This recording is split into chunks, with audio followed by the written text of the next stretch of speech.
All right.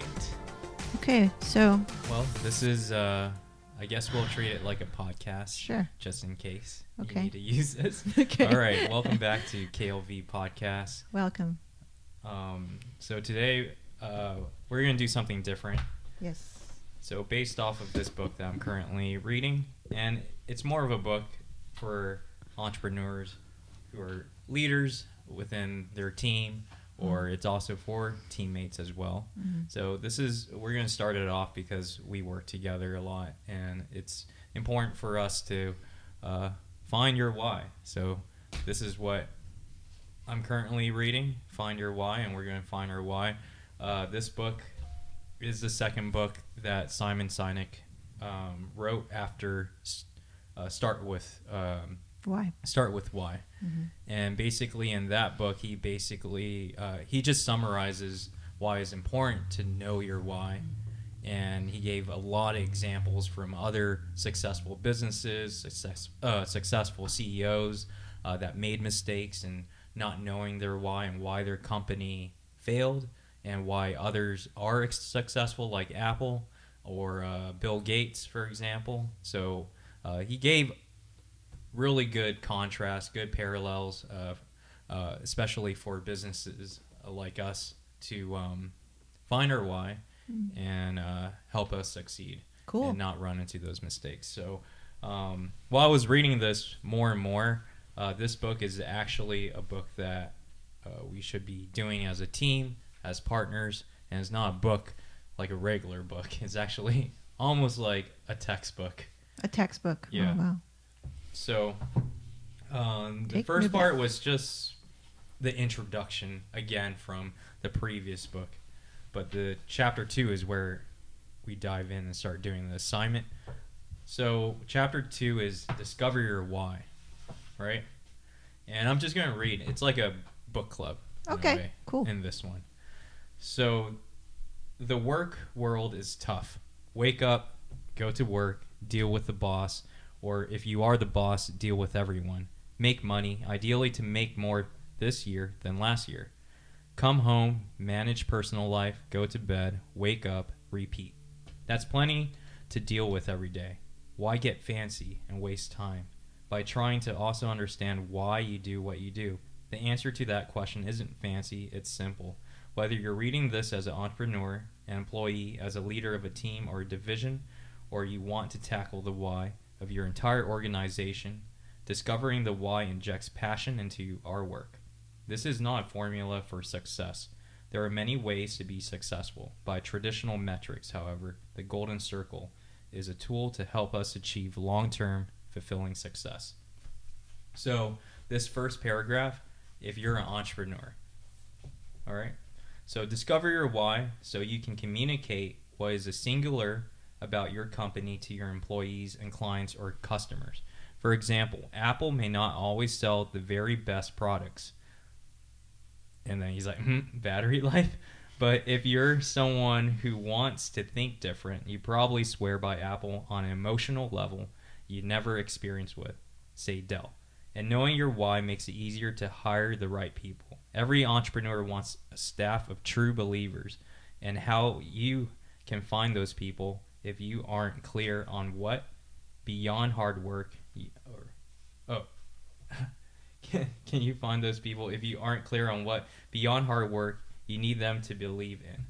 If you know your why, you can hire people who believe what you believe, which is much stronger motivator than money. Knowing your why is a secret to hiring for fit. You want to read the second one? Okay. Which is... I'm in school again. Yeah. The second one, okay.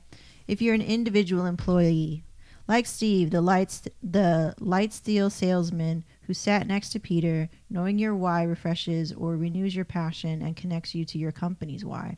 And should you and that company ever part ways, clearly understanding your own why will be an invaluable tool to help choose your next job, a company where you're more likely to fit, succeed, and feel fulfilled.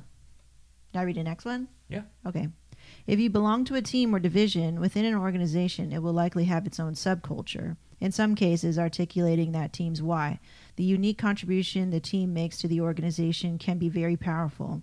It can help connect those people on the team in a deeper and more meaningful way to the difference of the organization makes in the world.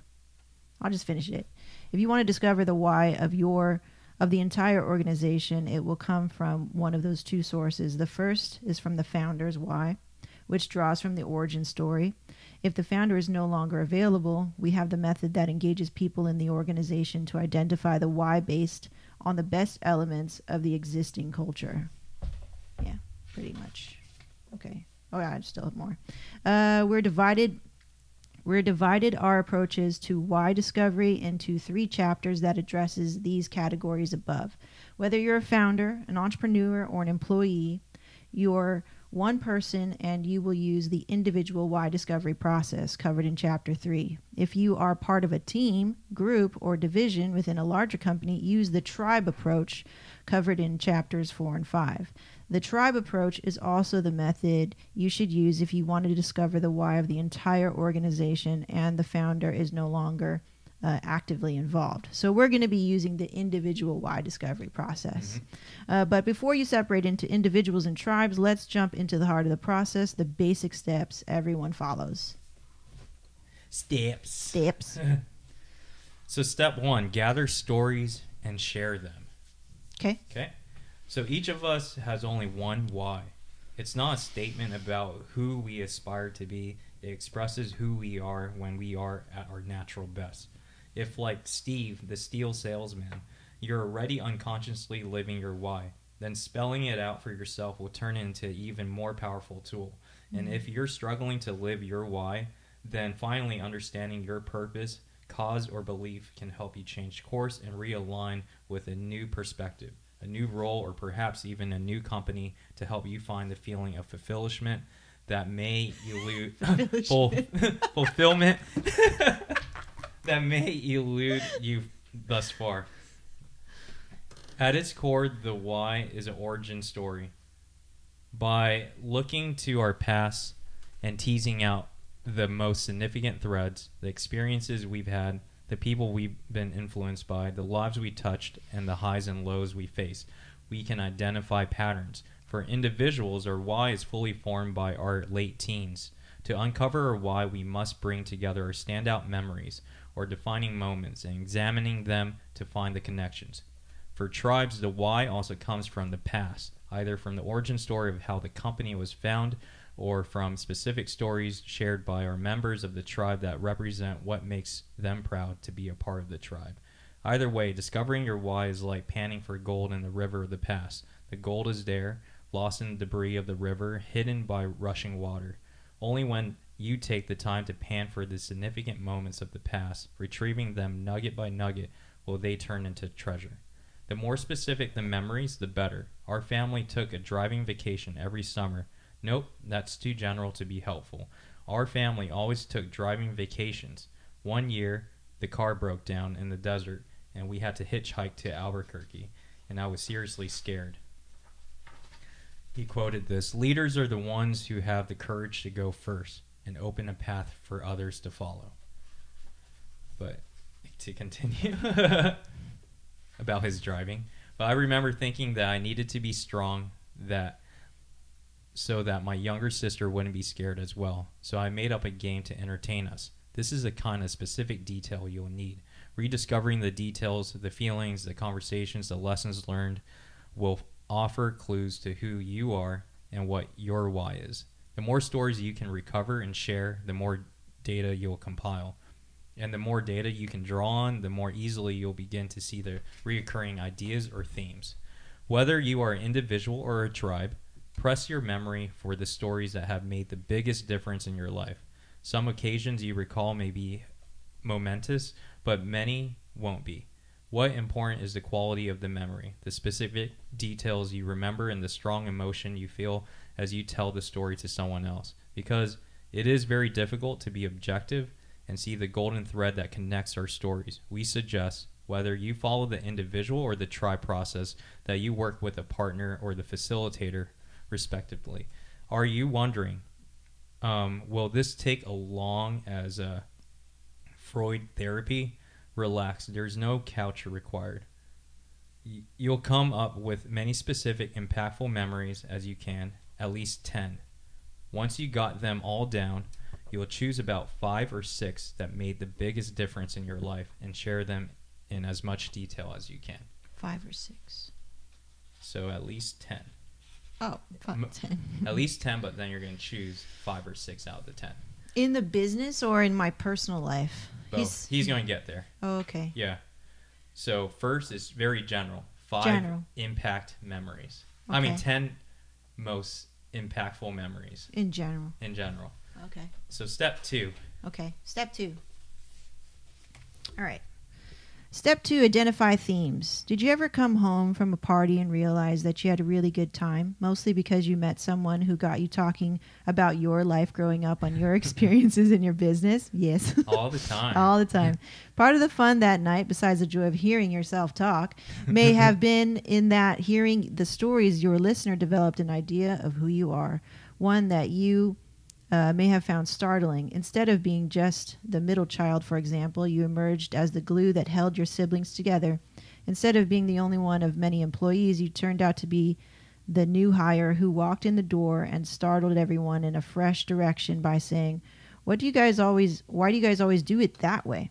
Reconnecting with your past to discover your why can be fun in the same kind of way. As you pan for your stories and share them, themes will start to emerge, insights about yourself or your team that you may have never expressed before.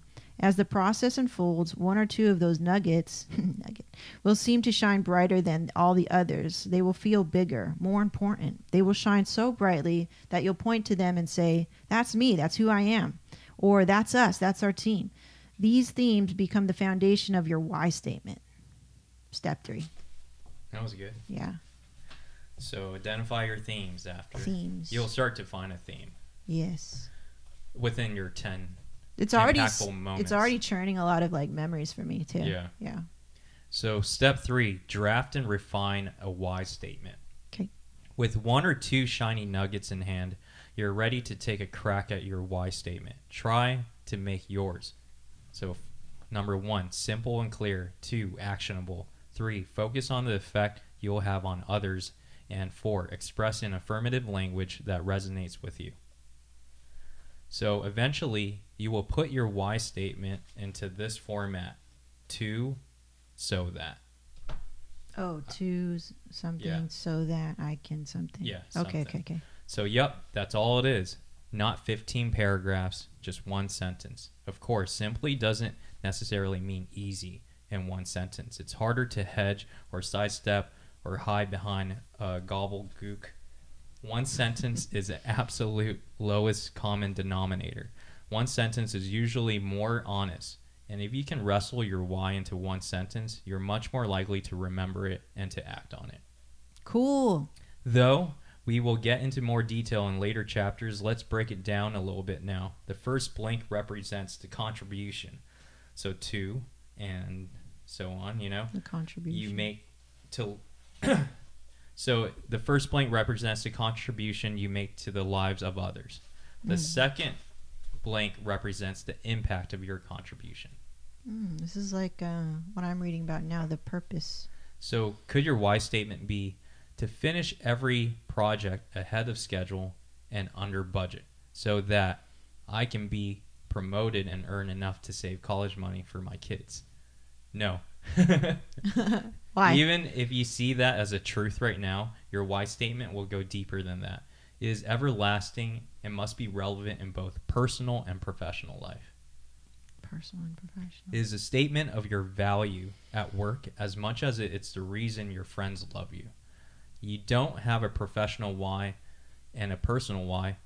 We are who we are wherever we are. Your contribution is not a product or a service.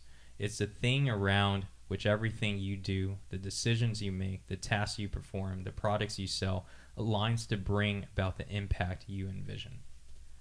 Let's come at this from another angle by analyzing a real person's why statement. Here's how Simon Sinek expresses his why. To inspire people to do the things that inspired them so that together we can change our world. The impact of Simon Sinek is for each of us to change our world in big and small ways for the better. Fantastic. but this goal is too broad and abstract on its own. It's his contribution, what he actually does on Monday morning to make change happen, that gives direction to his desired impact. The contribution part, to inspire others, gives Simon the focus he needs. The book he writes, the talks he gives, the workshop he conducts, or what he does, all of them infuse with his cause to inspire people. And the more effectively he inspires others, the more likely every person who is drawn to his work will make a change to our world for the better. Mm-hmm. So that, quote, format works for everyone. It's the simplest way to codify our calling. Whether our why is individual or tribal, when we work with a clear why in mind, we show up every single day with the feeling that we are part of something bigger than ourselves. Many of us, like Steve, the man of steel, even if we're living our why, we may find it harder to articulate our contribution and impact in specific words. The why discovery process, individual or tribe, is designed to help you put all those gut feelings, all those things that inspire you, into words. For this process, you would need a good partner or facilitator. So choose someone who push you to think beyond the surface, to go out of your comfort zone and uncover the memories and experiences that are the source of your why. Very likely, it's your partner or facilitator, rather than you will be able to look down from the perspective of 50,000 feet and see the themes in your story. So enough time. How long is enough? Hard to say. Most likely more than 6 minutes and less than 6 hours. We will map out all the necessary details in the chapters to come. All we ask for now is that you trust the process. It works. Mm-hmm. So does that is it clear now? Very clear. That was an introduction of what we're about to do. Okay. So chapter 3 goes into it. Chapter 3, why discovery for individuals. Okay. This section is for the individual who wants to learn their personal why. Your personal why. Okay. Because we have to find a why that satisfies personal and professional. Mm-hmm. Okay. So whether you're an entrepreneur, work at a company, or a student stay-at-home parent, the process is the same. If you want to find the why of a team or a group, head over to the next chapter, which explains the tribe approach. So we'll get there later. Mm-hmm. We'll actually have to do both. Yeah. Yeah. And that's why we have to do a team one later. Yeah, team one later. That'd be cool. Like most things, the why discovery is most efficient and effective when you're fully prepared. See the diagram below to get a good understanding of the process that we will be going through. Next, we'll walk you through these 7 steps one by one. Here's the steps at a glance. We're going to find a partner, get your partner up to speed, but we're already up to speed. Mm-hmm. Pick a time and place. We right now. Gather your stories. That's what we're kind of probably start at. Mm-hmm. Share the stories, identify the themes, draft the why. Okay, so we found partners already. Mm-hmm. So I'm going to skip to gather your stories. Oh, here, partner section. Oh, here, let me read this partner section first. Welcome. Thank you for agreeing to help someone discover and begin to articulate their why, the purpose, cause, or belief that drives them. For us, Peter and David, helping someone find their why is one of the most inspiring things we do in our jobs. We love the opportunity to partner with someone and see them light up when they are finally able to put their why into clear terms. Even though we've done hundreds of these, it's always inspiring. Now you get to be the partner. We'd be lying if we said we weren't a little jealous. So have fun and enjoy the gift you're about to give someone. At the end of your time together, the goal is to have a draft version of the why statement in hand. This will serve as a filter for the decisions they make so that they can find as much joy and fulfillment in their work and career as possible. This section is designed to give you the tips and tools you need to support them. Don't worry, you don't need to be a therapist or coach or be a great partner. You just need to have the desire to help your companion find their why. We'll be here to guide you step by step. Okay, cool. Beep, beep, beep. Okay, your role. Oh, wait, let me finish this. At its core, the why is an origin story. Who we are is the sum total of all the experiences we've had growing up, the lessons we've learned, the teachers that we've had, and the things we did. In order to help your companion discover their why, you'll need to listen to stories from their past. Their why represents who they are in their natural best and will be revealed through specific stories and experiences that affected their life and shaped who they are. Okay, your role. So we'll take turns then. We have to go. So for you first, Chi, and then I'm the facilitator, basically. But there's a link if you keep reading. There's a link that he tells you as the facilitator. Okay, but should I read this first? Yeah, you can keep going. Okay, your role.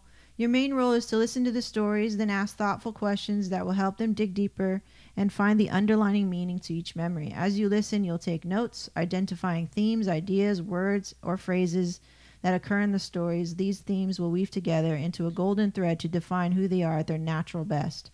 During this process, it's essential that you put aside your own biases. Don't allow what you know about the person or even what you think you may know to cloud your objectivity. What's most important is that you be fully present, meaning that you will avoid distractions and stay completely focused on the task at hand. Okay, this is not a therapy session or a mentoring moment. It's not a time for you to offer your opinions and advice to solve problems. Your job is to be an active listener.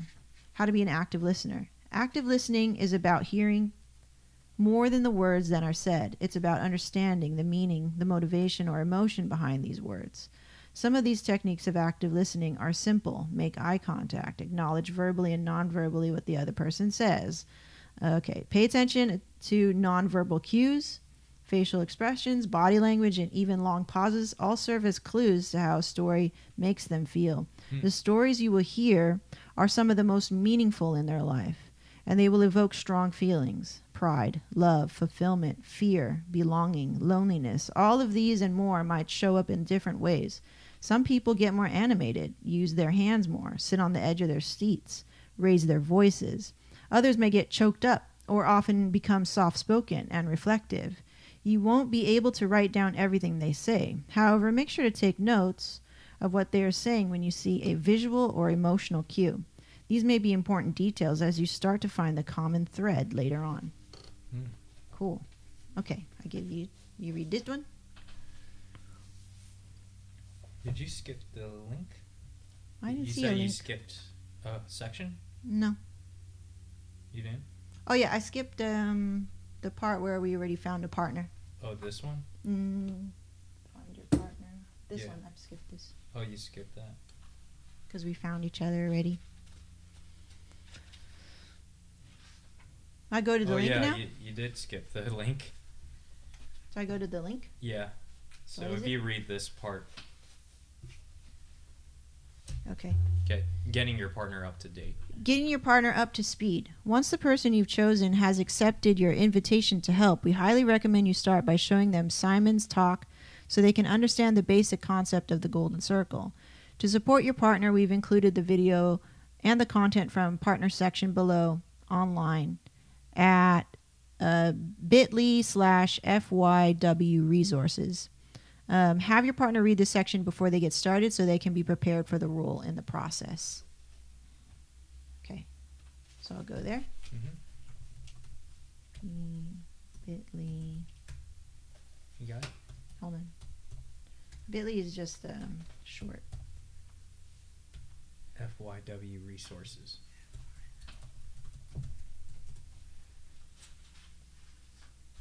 Okay. Yep, I've seen this. And the golden circle. Should I continue? Yes. Okay. So how to dig deeper.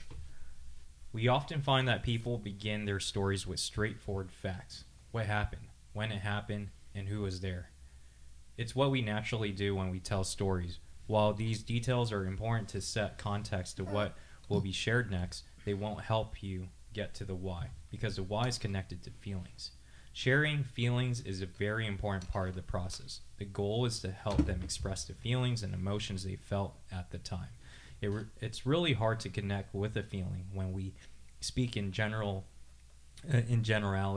We can't stress enough that the stories your companion shares need to be very specific. For example, they might at first say, "I used to visit my grandparents every summer during school break, and it was a lot of fun." As a partner, you won't get much juice from that.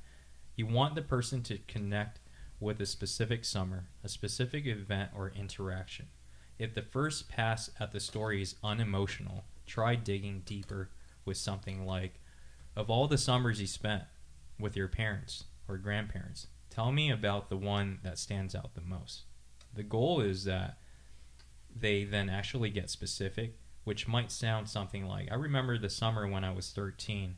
I just had my birthday and I was officially a teenager. I felt really grown up and wanted to do grown up things. I remember working in the yard with my grandpa. He let me use a lawnmower and I felt like he trusted me with something important.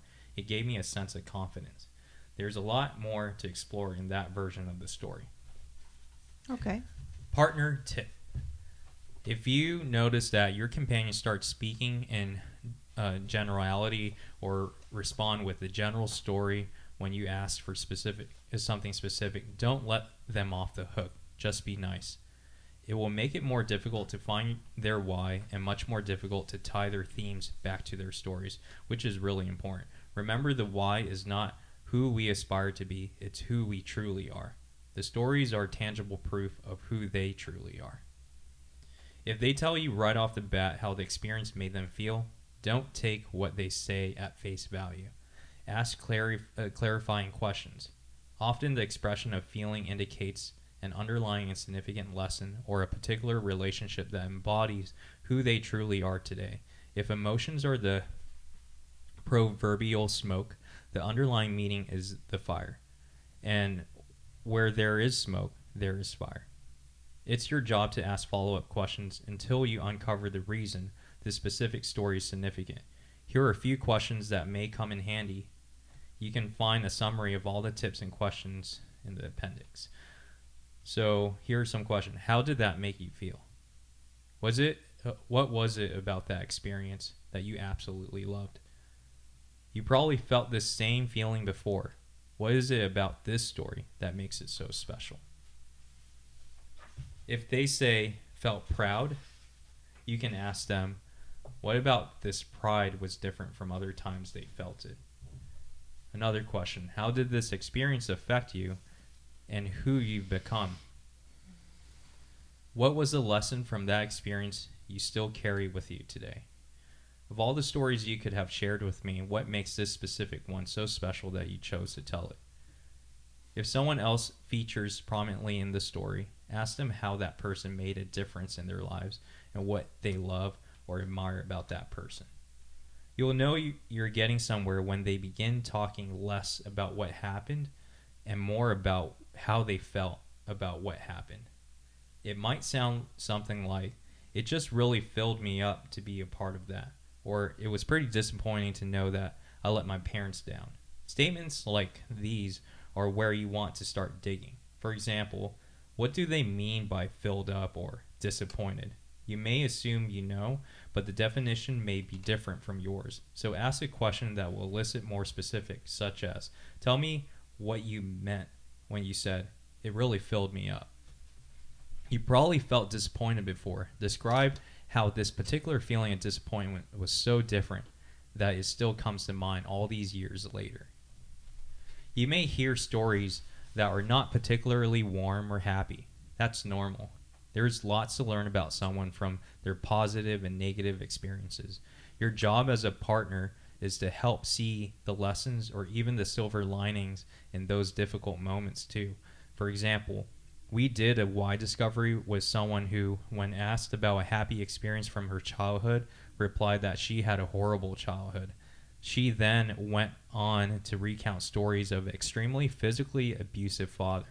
What we heard, however, was that in every story, she always mentioned how she protected her sister from her father. She never realized that pattern existed.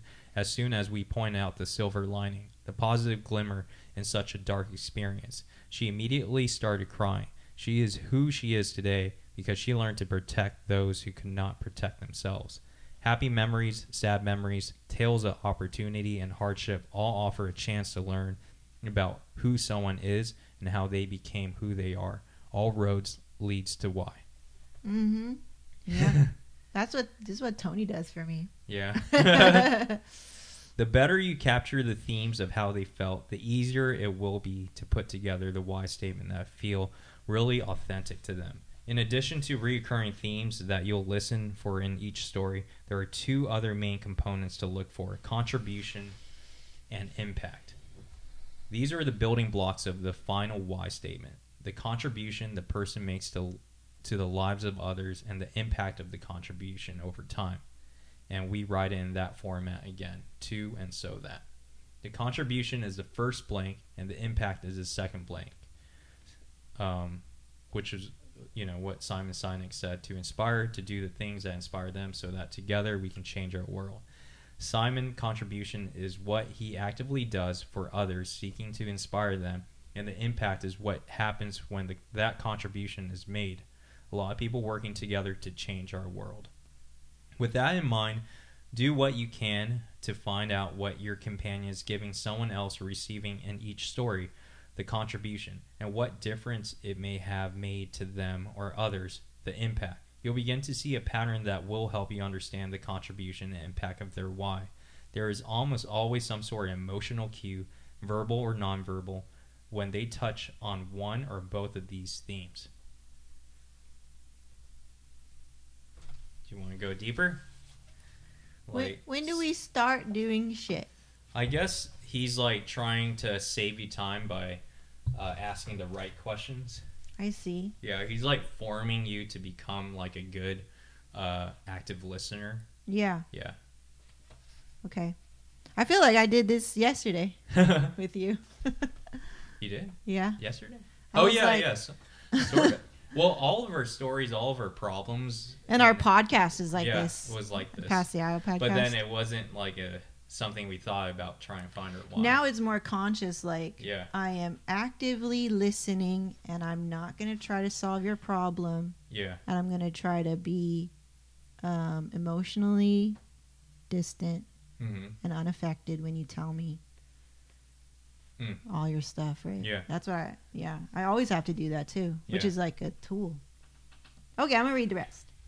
Some tips for asking great questions. Ask open-ended questions. The best questions are those that can't be answered with yes or no. They require the person to give more information. Often in our workshops, we hear people ask questions like, "That made you angry, didn't it?" This question this question is unhelpful for 3 reasons. It can be answered with yes or no. It assumes you know how the person will respond, and it leads the witness. They may agree with you, though they may have an answer differently. It left no answer to an open-ended question without your help. Remember, this process relies on getting to the heart of who they are, not who you think they are. Instead of leading the witness, try something like, "Help me understand how that made you feel." Help me understand. Avoid questions that start with why. This may sound counterintuitive since you are doing a why discovery, but there's a problem with questions that start with why. Ironically, they are actually harder to answer. Why does this story matter to you, for example, triggers the part in our brain that is not responsible for language. It's easier to answer a question that starts with what, for example. What is it about that story that really matters to you? It's basically the same question, but framed in a way that is easier for someone to answer. It answers the why question by allowing the person to talk more specifically about the contents of the story that were meaningful. Try both. You'll see what we mean in practice. Sit in silence.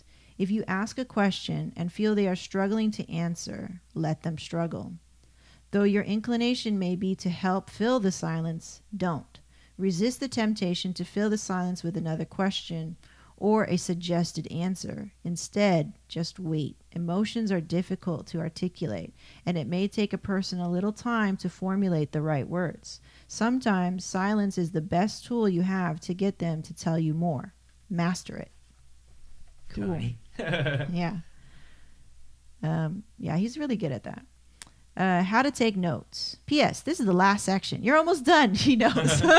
He knows.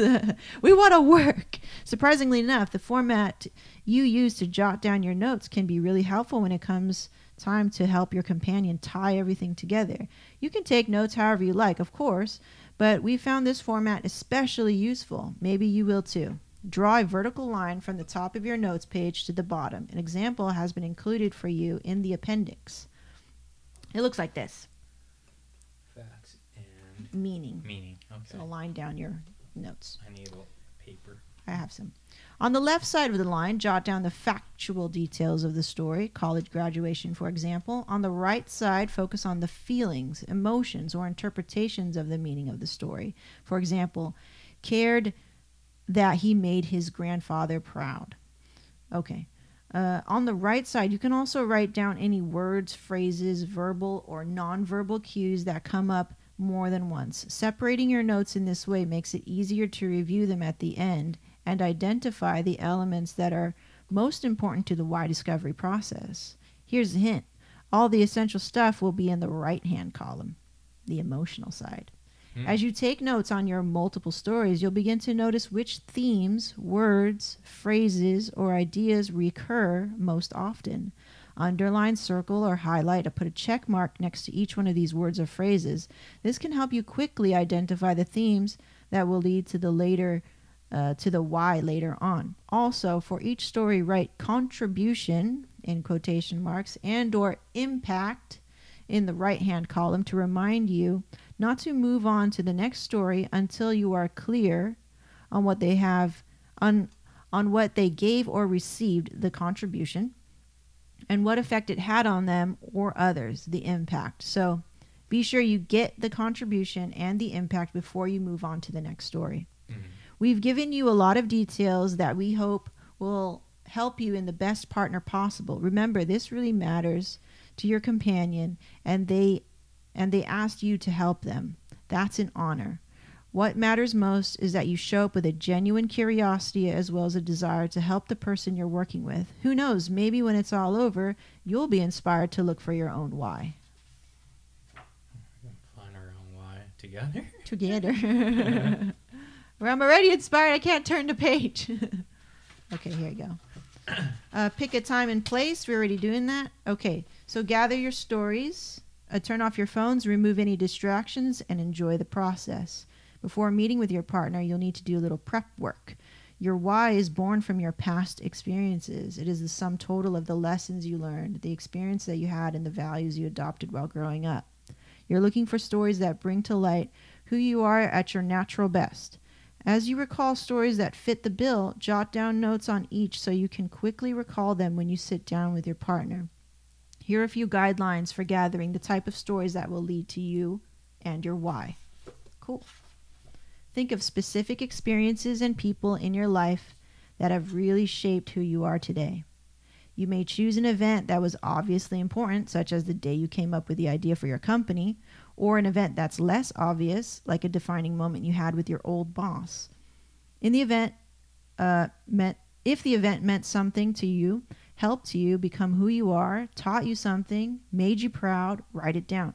As you think of the people who have been the most influential in your life, try to recall specifics about what they had said or did and made such a difference to you.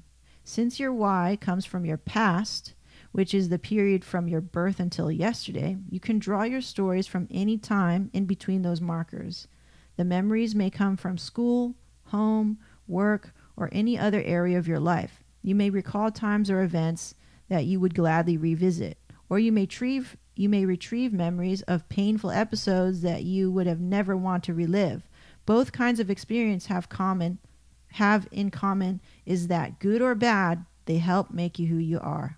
And here's a quote: "Our struggles are the short-term steps we must take on our way to long-term success." Oh, that's good. That's good. All right.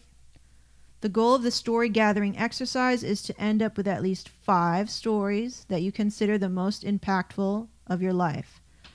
The more stories you have, the easier it will be for your partner to detect the patterns and themes that will lead to your why. Remember that each story must be about a specific time, place, or moment. The more specific you are, the more you'll feel an emotional connection to that memory. And it's this emotional connection that will lead to your why. Write down your stories as they come to you. As you begin, keep in mind that all roads will eventually lead to why. So don't overthink the process. You may list your stories chronologically or at random. Don't worry about writing down all the details. A simple line or 2 for each is sufficient. The goal is simply to have a starting point for sharing the stories with your partner. When you share your stories with your partner, you can include all the particulars and explore any additional memories that may pop up. Here are a couple of story gathering methods we found helpful. You can use one, both, or neither. Here's the first method you can use called peaks and valleys. So draw a horizontal line across the middle of a piece of paper. So same thing. So similar to this. Mm-hmm. So on the top, you'll have the peaks. So peaks are like high school graduation, your first job, trip to Tibet, you got married, a promotion, your birth of your sons, your masters. A valley would be like last semester at some college, your father's death, some acquisition of something. So it's like turning points, or maybe not so peaks. Okay. Valleys, peaks and valleys, right? Draw a horizontal line. Stories that put above the line are those you consider happy, moments you'd enthusiastically relive. Stories below the line are events you wouldn't necessarily want to relive, but they have impacted your life and shaped who you are today. Oh, damn, I got a lot of those. Okay. Write a few words to encapsulate each story as you fill out the chart. The higher you plot the stories above the line, the more fulfilling and positive they were. The lower the plot the stories below the line, the more challenging or difficult they were. You'll probably end up with stories at various levels. When it comes time to choose the stories, you'll tell your partner, choose the highest of the highs and the lowest of the lows. Okay, so you're plotting them as like... these are methods. It's a method. Different methods. If you're stumped. Okay. Right. So there's first the vertical line, and then there's this peak and valleys. Actually, the vertical line one was just picking all your stories. That was the notes, how to take notes. Oh, okay. So this is when I'm actually like interviewing you, like, tell me about it. Yeah. Then I'll write down the facts and I'll write down the meaning. Mm-hmm. Okay. This is now you're just gathering your stories. No, this is kind of separate. This is like the first step. Okay. Let's gather stories first. Yeah. Then when I ask you about it, I take notes like that. Oh, I see. Yeah. Okay. Okay. So that's one way, like if you're stumped. Mm-hmm. Another way is the memory prompt. So if you have a hard time picking stories out of the thin air, this will work for you. Who in your life? Think about a coach, a mentor, a teacher. Mm-hmm. Think of the day. What you've done for free, that happened. Okay. So think of your worst day at work. The kind of day you never hope to go through again. What happened? What is the earliest specific happy childhood memory that comes to your mind? At school, what is an experience that you loved? What is a pivotal moment in your life? Do you have some ideas, or would you like to hear more methods? I have ideas. Okay, so you're good to go for 5, at least maybe 5. Yeah. Maybe. Let's try. Okay. And then a sharing tip. One little trick that can help the process is to circle the 3 most impactful stories you have and tell those to your partner first. Okay, yeah, that's obvious. Mm-hmm. Okay. So I think we're ready to pick stories right now. Okay. Close where we left off. Oh. Let me see. It's good, right? Yeah, it's great. It's kind of like putting it down on paper, what we kind of been doing, but in a roundabout way, and it's more focused and it's more conscious. This objective is define our why to be more successful. And it's allowing each person to go at turn, which is cool. Yeah. Well, after we do it to ourselves, we're able to make the process fluid with our team. So I think right now what it's saying is we'll choose our 5 stories, and then you circle your best ones. Mm-hmm. I'll circle my best ones, but we'll go with you first to go through this whole process, and I will be the facilitator first. Okay, so you're writing my stories? No, you're writing your stories down. I'm writing my stories? Yeah, I'm writing my own because I'm going to do this, right? Oh, I thought we tell our stories. But you have to first gather all the stories first. You're not going to have 5 spot on that are the best. You have to kind of write them out and be like, is this it? Is this the one that I want to bring up? I see. Right? Well, so I'll give you a piece of paper. I think it's better have a pen. to type for me. You can use this. Type like on notes? Sure. Yeah. So I don't really need this? Well, I thought that was for the link. This is if the person is not right here reading this book. I see. Okay. So 5 stories Whoop. that made an impact in your life. Mm-hmm. Where they're like events, right? 5 memories. So maybe keep that open for yourself. Yeah. But it's not, we're writing like paragraphs, right? It's like just... So they're line or two. Line or two? Yeah. Okay. I'll do the peak and valley method. Yeah. Peak and valley. Okay, so I guess that is easier to visually see. I think so. Want Yeah. some paper? A pen.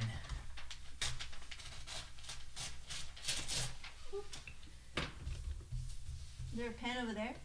No. It's cool. Yeah.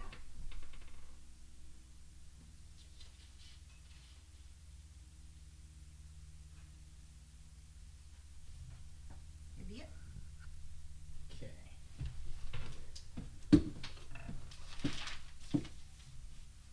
So.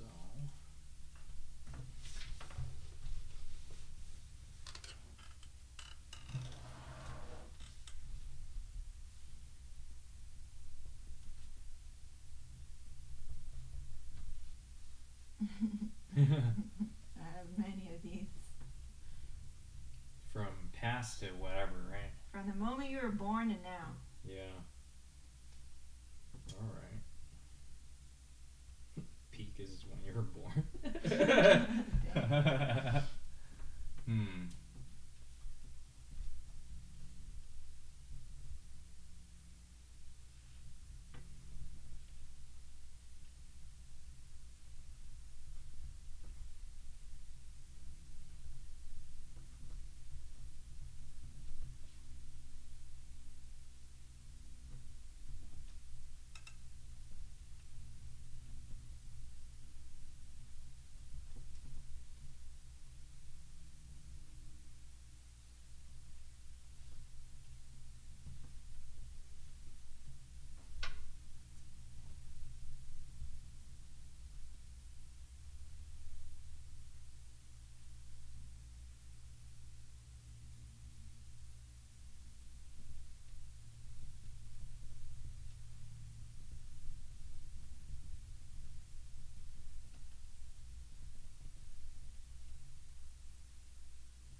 You done?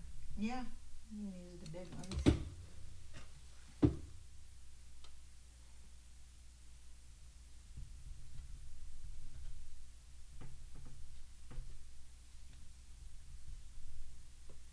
You have to circle the ones.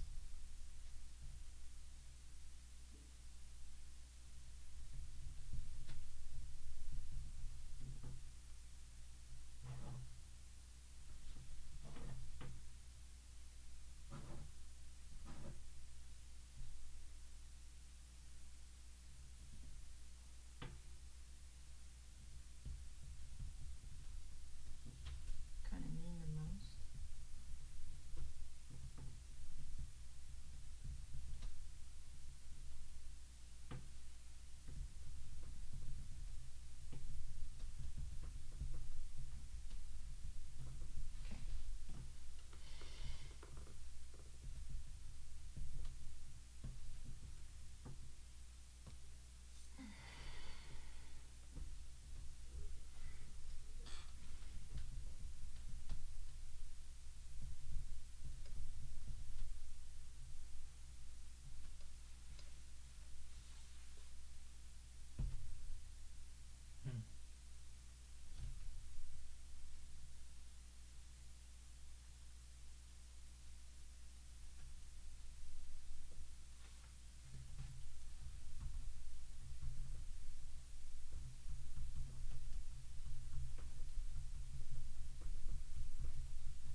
So 5 stories, doesn't matter, it's either in peak or valley?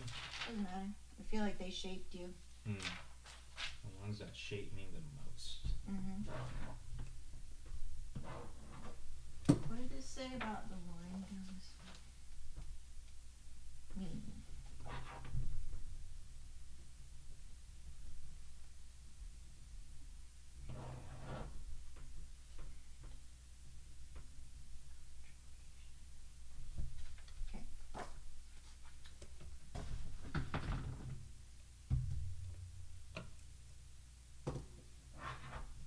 Okay. Okay. 5? Yeah. Cool.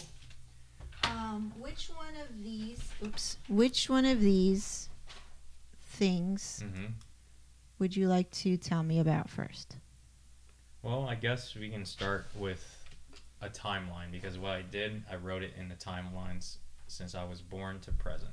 Okay. Yeah, so it makes more sense. Okay. So going off from peak to valley, this is a valley. Okay. Yeah. And I titled this, Dad Broke All My Toys. Ooh, yeah. So, yeah, growing up, I had a rough childhood. Just say my dad was very abusive. I mean, he was abusive for a reason. That's because I was probably a brat, or... Probably, or you were... Who told you were a brat? My cousins, obviously, they put a name to how I act every time we're in gatherings, or every time I come over their home. Do you agree with that? Yeah, I do agree with that. I am definitely... I was a brat. How do you define brat? meaning that I was pretty loud, energetic, destructive, as in there is no control. What did you control? Control what? No, I mean, like, there is no, I'm out of control. You're out of control. Yeah. What do you, like, how would you do that, though? Are you, like, running around the house, or? I was, like, very, I like to bend rules. Like how? Meaning that, oh, don't play with that, but I'm going to play with it anyways. Or don't do that, I'm going to test you, and I'm still going to do it. Where does that come from, do you think? It just came out of instinct. I think did you feel good doing it? Well, the reason why I feel like it came to that, the way I acted, is because I was the only kid. After school, I would go to my dad's work, his factory, and that's my world. That was my world for like 7 or 8 years. And around there, it was just all businesses. There's no kids around. There's no activities to do.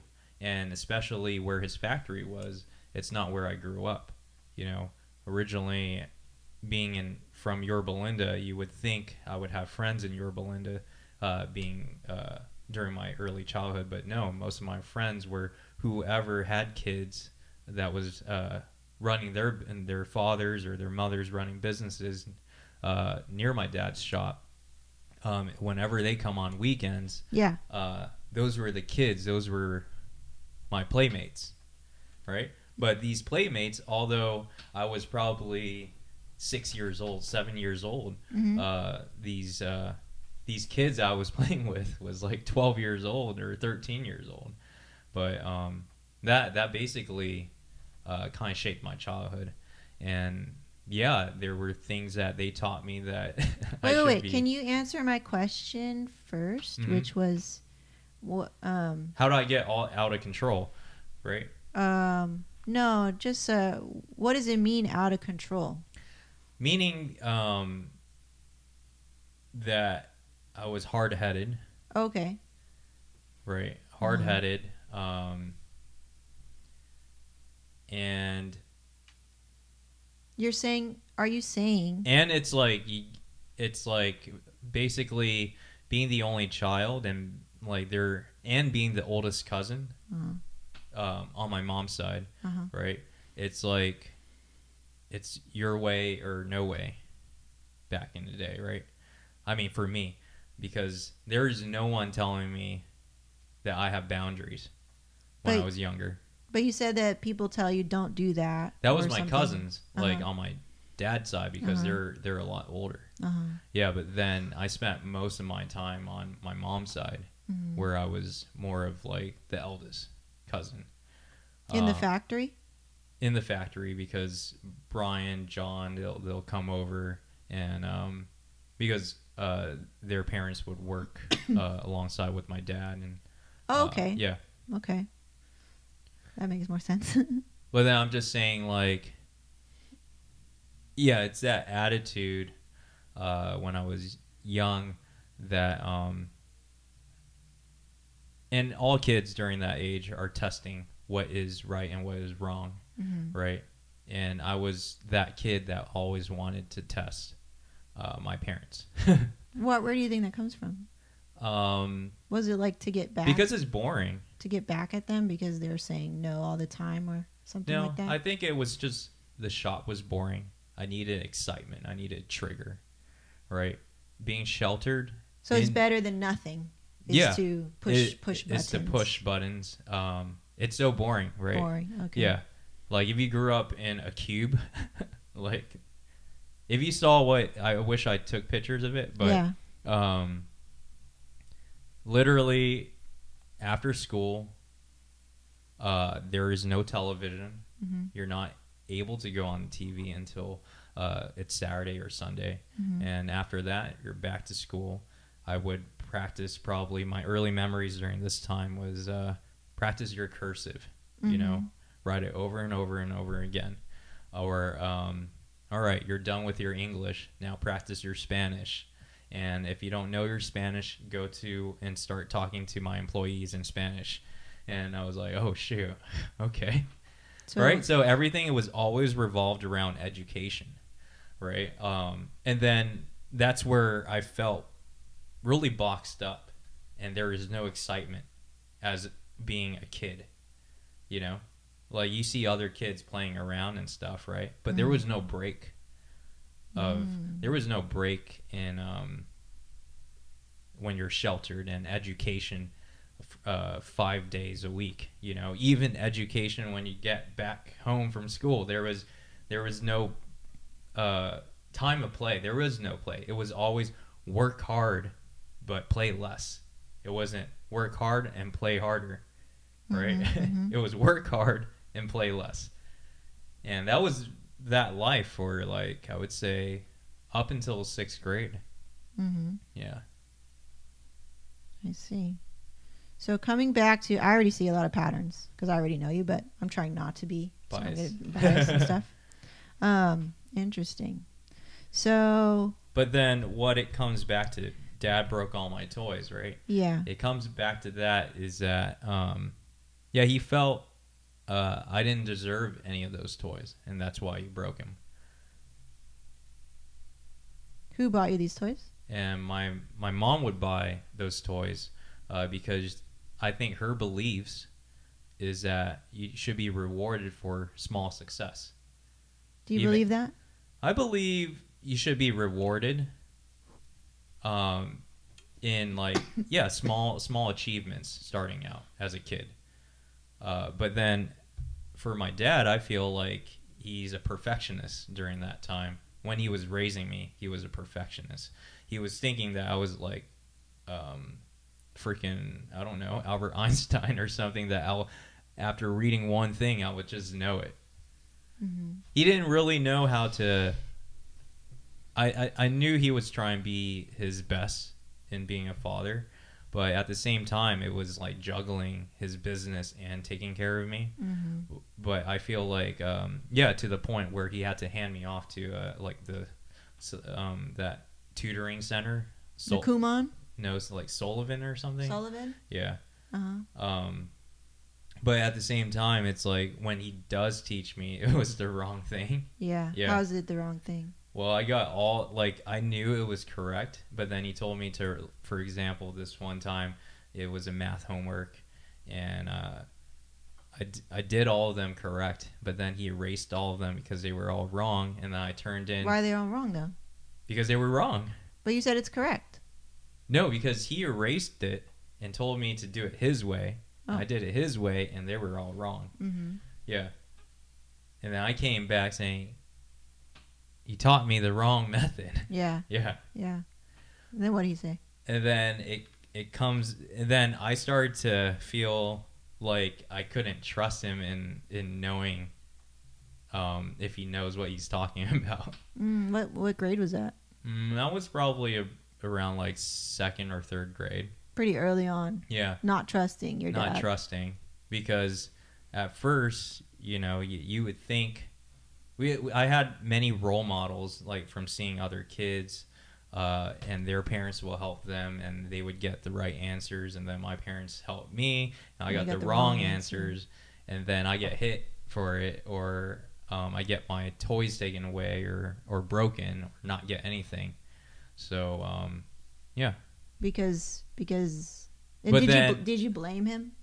I did blame him, saying that I got all these wrong. Yeah. Yeah. But then I forget what happened after that. But then you still got spanked for it. I didn't get spanked for that occasion, but then he probably took it to another level on other subjects. What do you mean by probably took it to another level? He took it to another level in not abusing or in punishing me for getting those wrong answers, because he was involved in teaching me that method. So when it comes to other subjects that I failed in, that he didn't help you on, that he didn't help me on, then that's where I got now hit he for. can punish you. Yeah, now he can punish me. Now it's just. Yeah, it feels like it just felt.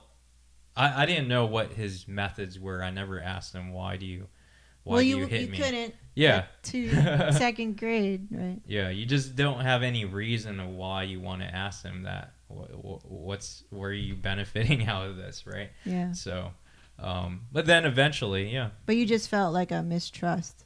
I felt mistrusted. I felt, I almost feel like, kind of think about like a dog, when you start, if you accidentally hit it, and then its trust level in you will start to go down. Why would you accidentally hit a dog? No, like if you do hit a dog, yeah, they will remember it. Mm-hmm. Yeah, and then slowly, even though they wake up the next day like all happy, but then if it's a repetitive thing, then they will feel mistrusted. Right. And that's what I felt. Mm. And over and over and over again, I just felt like it was the army. Mm-hmm. Yeah. Mm-hmm. And nothing is too good. Nothing is too good. Yeah, nothing is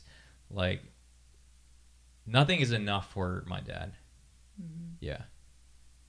Although I was trying to be the best I could be during that time, nothing was good enough. Yeah. Yeah. And what did that transfer for the rest of your life? I feel so. Do you still feel that right now? Yeah. Yeah. Mm-hmm.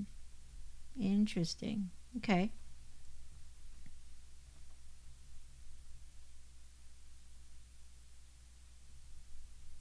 So next story or keep going?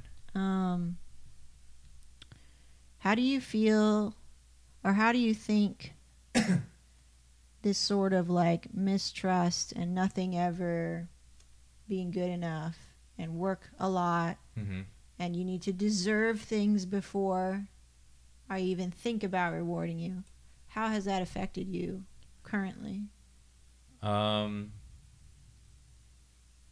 Yeah, I would say how it affected me is that I became a workhorse. Mm-hmm. Yeah. I know there were good sides and bad sides to it. Mm-hmm. And the good side is that, yeah, you have to work hard. And he was probably teaching me valuable lessons because I wasn't working hard enough. Mm-hmm. It comes back to why I was a brat, or why I was probably spoiled by my mom during that time. And small achievements, but then in his eyes is that I didn't deserve it. Right. But yeah, coming back to it from that time, or it's like, yeah, I wasn't it allowed me to work and know what working hard means. It did shape me to be a strong person mentally. What it didn't teach me was to be emotional. Yes. Yeah. I lacked the emotional section where I'm like just blunt. Yeah. What do you mean by blunt? Like it's dull, like nothing, although like, oh, we got this or we got that, the excitement is not really excited. It's like every time back in my mind is like, oh, you got this home, for example. Right? It's like, oh, I probably didn't deserve it. Let's Oh, I need to get a bigger one. Yeah, I need to get a bigger one. Maybe I'll deserve that one. A better one. Yeah. So it's like that. And that's how it affects me. Do you think your dad is fulfilled with his life? No, he's never fulfilled. Right. He keeps on going. You said he's never happy, or nothing's ever good enough. Seems like he's always stressed. Yeah. Yeah. Is that something you admire about him, or? I mean, I like that he keeps his mind active. Yes. That's what I like about him. Yes, that's a great thing. And I like how he thinks outside the box as well. He's really good at thinking outside the box and always like find ways to make something happen. And when, like, for example, every time we have house problems, right? and we can't figure it out, he comes over, he figures it out in just thinking outside the box, right? I like that. Yeah. And I mean, yeah, I like the fact that you came over here from nothing and then you built something from ground zero. I like that. Yeah. You know, and I like you're still working hard. Not just because you have to, but he's working in things that he's passionate about. And that's what I like. But the fact of not and I'm not sure, I can't speak for him if he appreciates what he has earned so far. Yeah. But for a man of, like, every time I talk to him, he doesn't care about, he uses money as a tool. Yeah. And he's not so attached to money. Yes. Yeah. Yeah, he seems pretty fearless. He's fearless. Yeah. He's like, I don't care. I'll buy that. I don't care if I have $5 in my bank.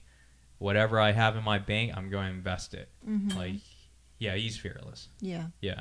That, I don't have those characters of what he has there. What do you have of your dad's? I would say the hard work.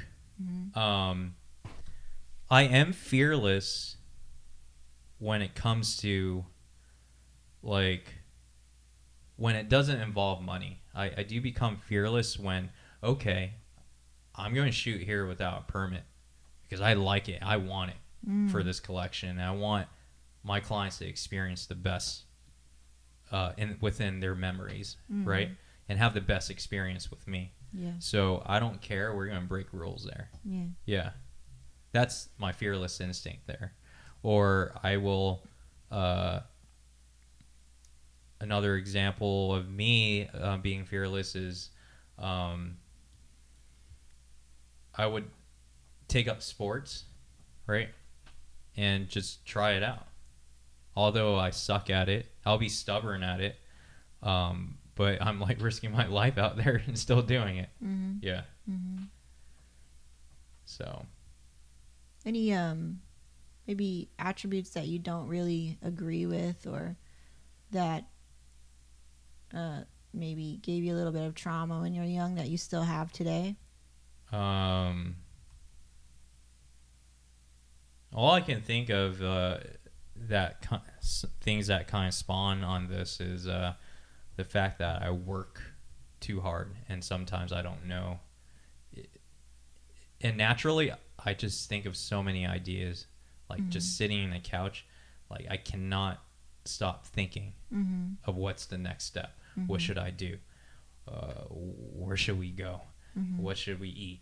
Like, many things are just running through my head, like, all the time. Yeah. Yeah, and I'm not sure if you would categorize that as work or just a dreamer. You know? Am I just, sometimes when I think very futuristic, I'm stuck in the clouds, right? Yeah. Yeah. And I'm not sure if you would label that, are you working right now? Or you're just, this is what you love to do. Is the label important to you? The label of? You said you're not sure what to label it. The label's not important to me, but I like to know if, does that mean I'm working still when I'm off? Or I have pure enjoyment, right, of just dreaming? Is it your... Well, the reason why I asked that is if it gives you... If it's a big question in your mind, am I working or am I dreaming? Yeah. No, like... Like, what does that mean? Like... So I don't know. I don't know what I'm really asking yet, but it's like, why is it a big deal, I think? Like, it's a big deal because I want to make sure that I'm not working. Oh, that okay. I'm relaxing. So that's, yeah, that I'm relaxing. I'm supposed to be relaxing. Yeah. But I feel like I'm working. Yeah. And I think that's the attribute that I want to fix is definitely, I don't want to feel like I'm always working like how my dad is always working, you know? There must be a balance. I see. Yeah. Always working.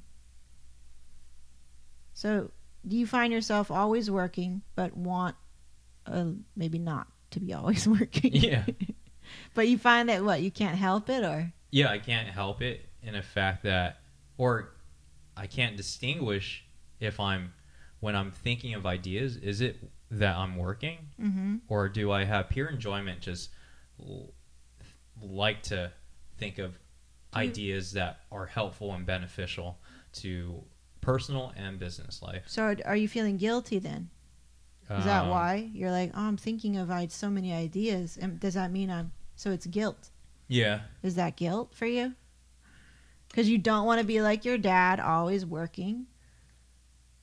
Is that I what don't it know is? if I don't feel guilty about it, because I do like, and when I think of new ideas, I'm thankful for those ideas, and I'm thankful that my mind allows me to get there, to be creative, to think of things, and it's something that shouldn't like be shut down in a way. So why fear this? But thinking? the fear is like the balance of, are you working too much? But you're grateful for it. Yeah. It's a silver lining right there. Yeah. That's not a silver Or lining. it's not a silver lining, but I'm just saying it's a difficult thing to explain. Uh-huh. Yeah. Well, yeah, so let's find out. So you're saying, or what I'm hearing is, I'm always thinking, I'm really grateful for these ideas, but I'm afraid, or I'm afraid I'm working too hard. Mm-hmm. So something is telling you that working too hard is bad, in a way, subconsciously perhaps. Mm-hmm. Not necessarily. I'm not saying anything for sure. So, what is it that's telling you that it's too much? Oh, okay. So what's triggering it? What in your mind is saying, am I working too much? So this kind of takes it away from back in the day, because I don't think about that. No, we need to follow the breadcrumbs. Oh, I see. So don't Well, limit. it's basically,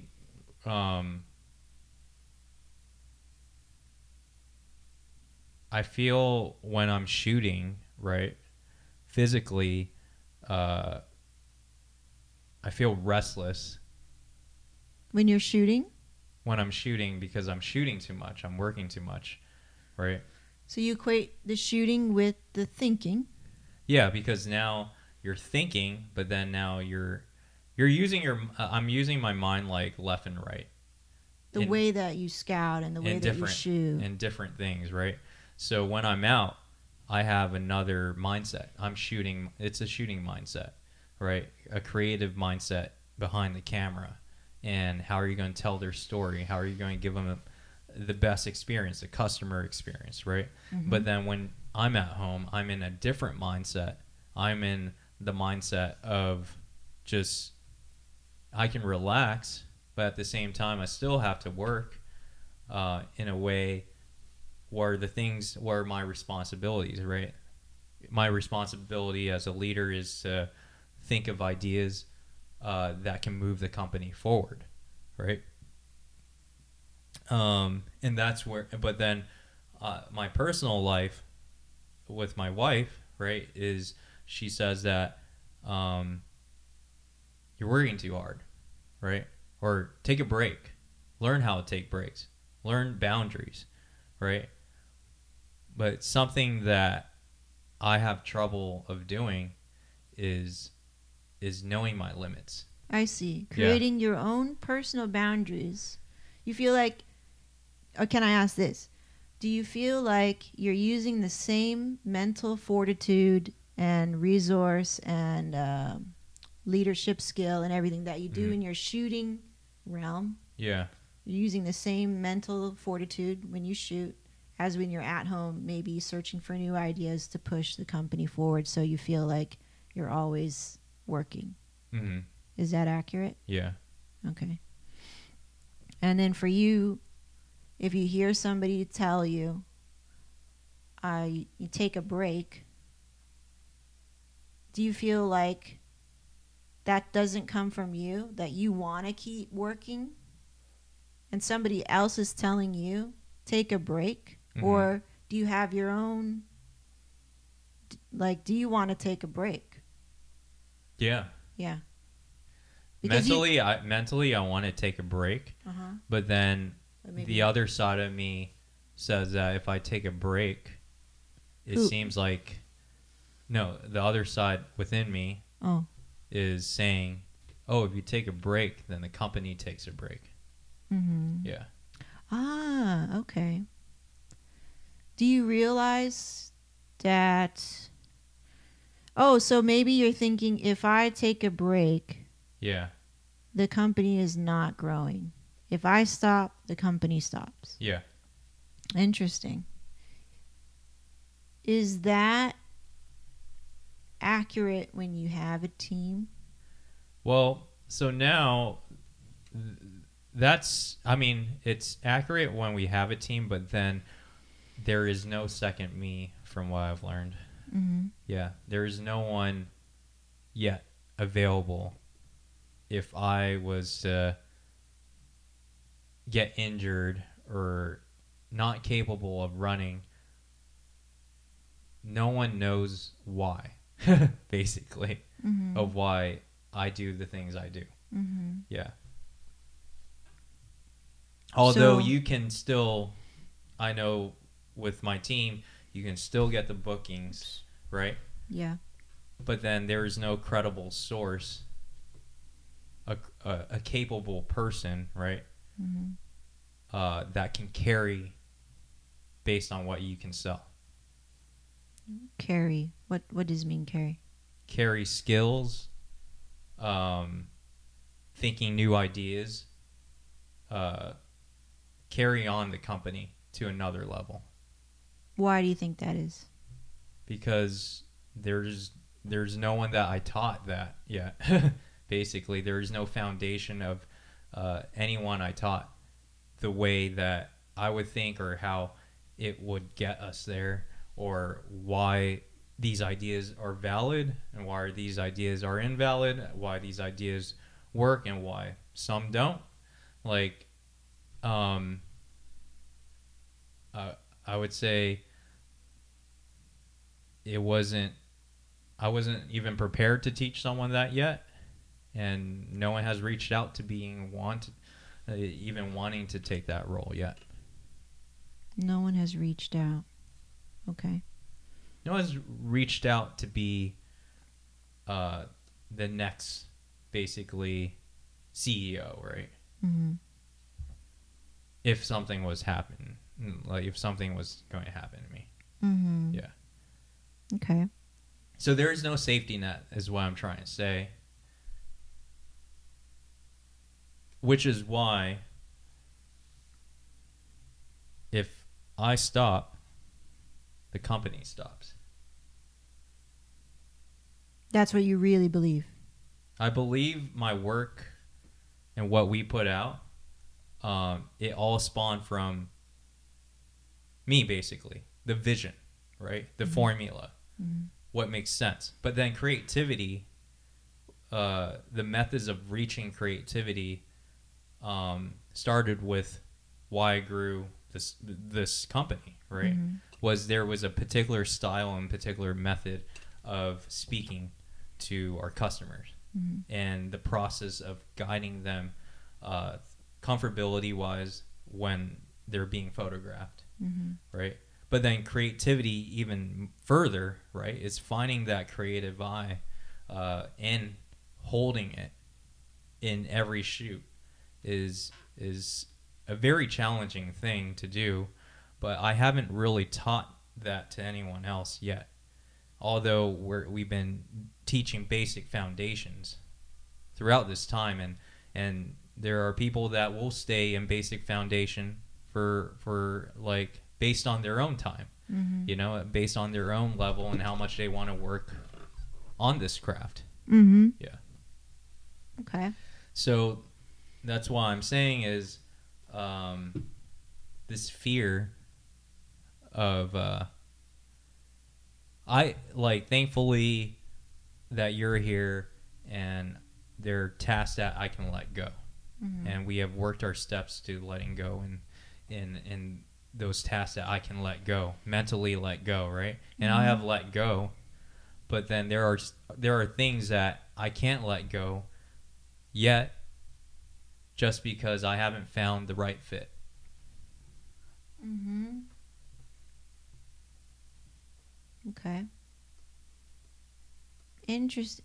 When do I reveal patterns and themes? After the 5 stories, right? Yeah. Okay. Mm-hmm. Then you start circling them. Oh, okay. Okay. So we're going to go...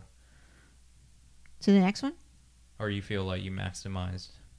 Um. Because that story should only be... Only this. Yeah. Shouldn't go too deep. Not too deep? Like, not too, like, around the world. Oh. Yeah. I was just letting you talk. Oh, yeah. You didn't let me talk. But Okay. I felt like I was going off topic Uh-huh. from this. Why this impacted I me. don't think it's off topic, though. Okay. That's why. All right.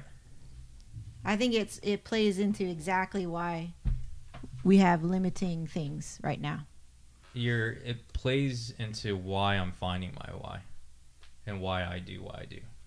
Yes, but This is the personal why. I think that also when we discover what your why is, Mm-hmm. it will reveal some stuff. Yeah. So at the same time, we're going to go, cool, like these are the patterns, like it was saying in the book. And we can go like, this is how it shaped you. And then we have to whittle away all the crappy crap stuff Mm-hmm. and then find the positive. Yeah. Yeah. But then this is like the story of But I have it, yeah. Once people hear the story, this is what transforms what we do. Mm-hmm. Yeah.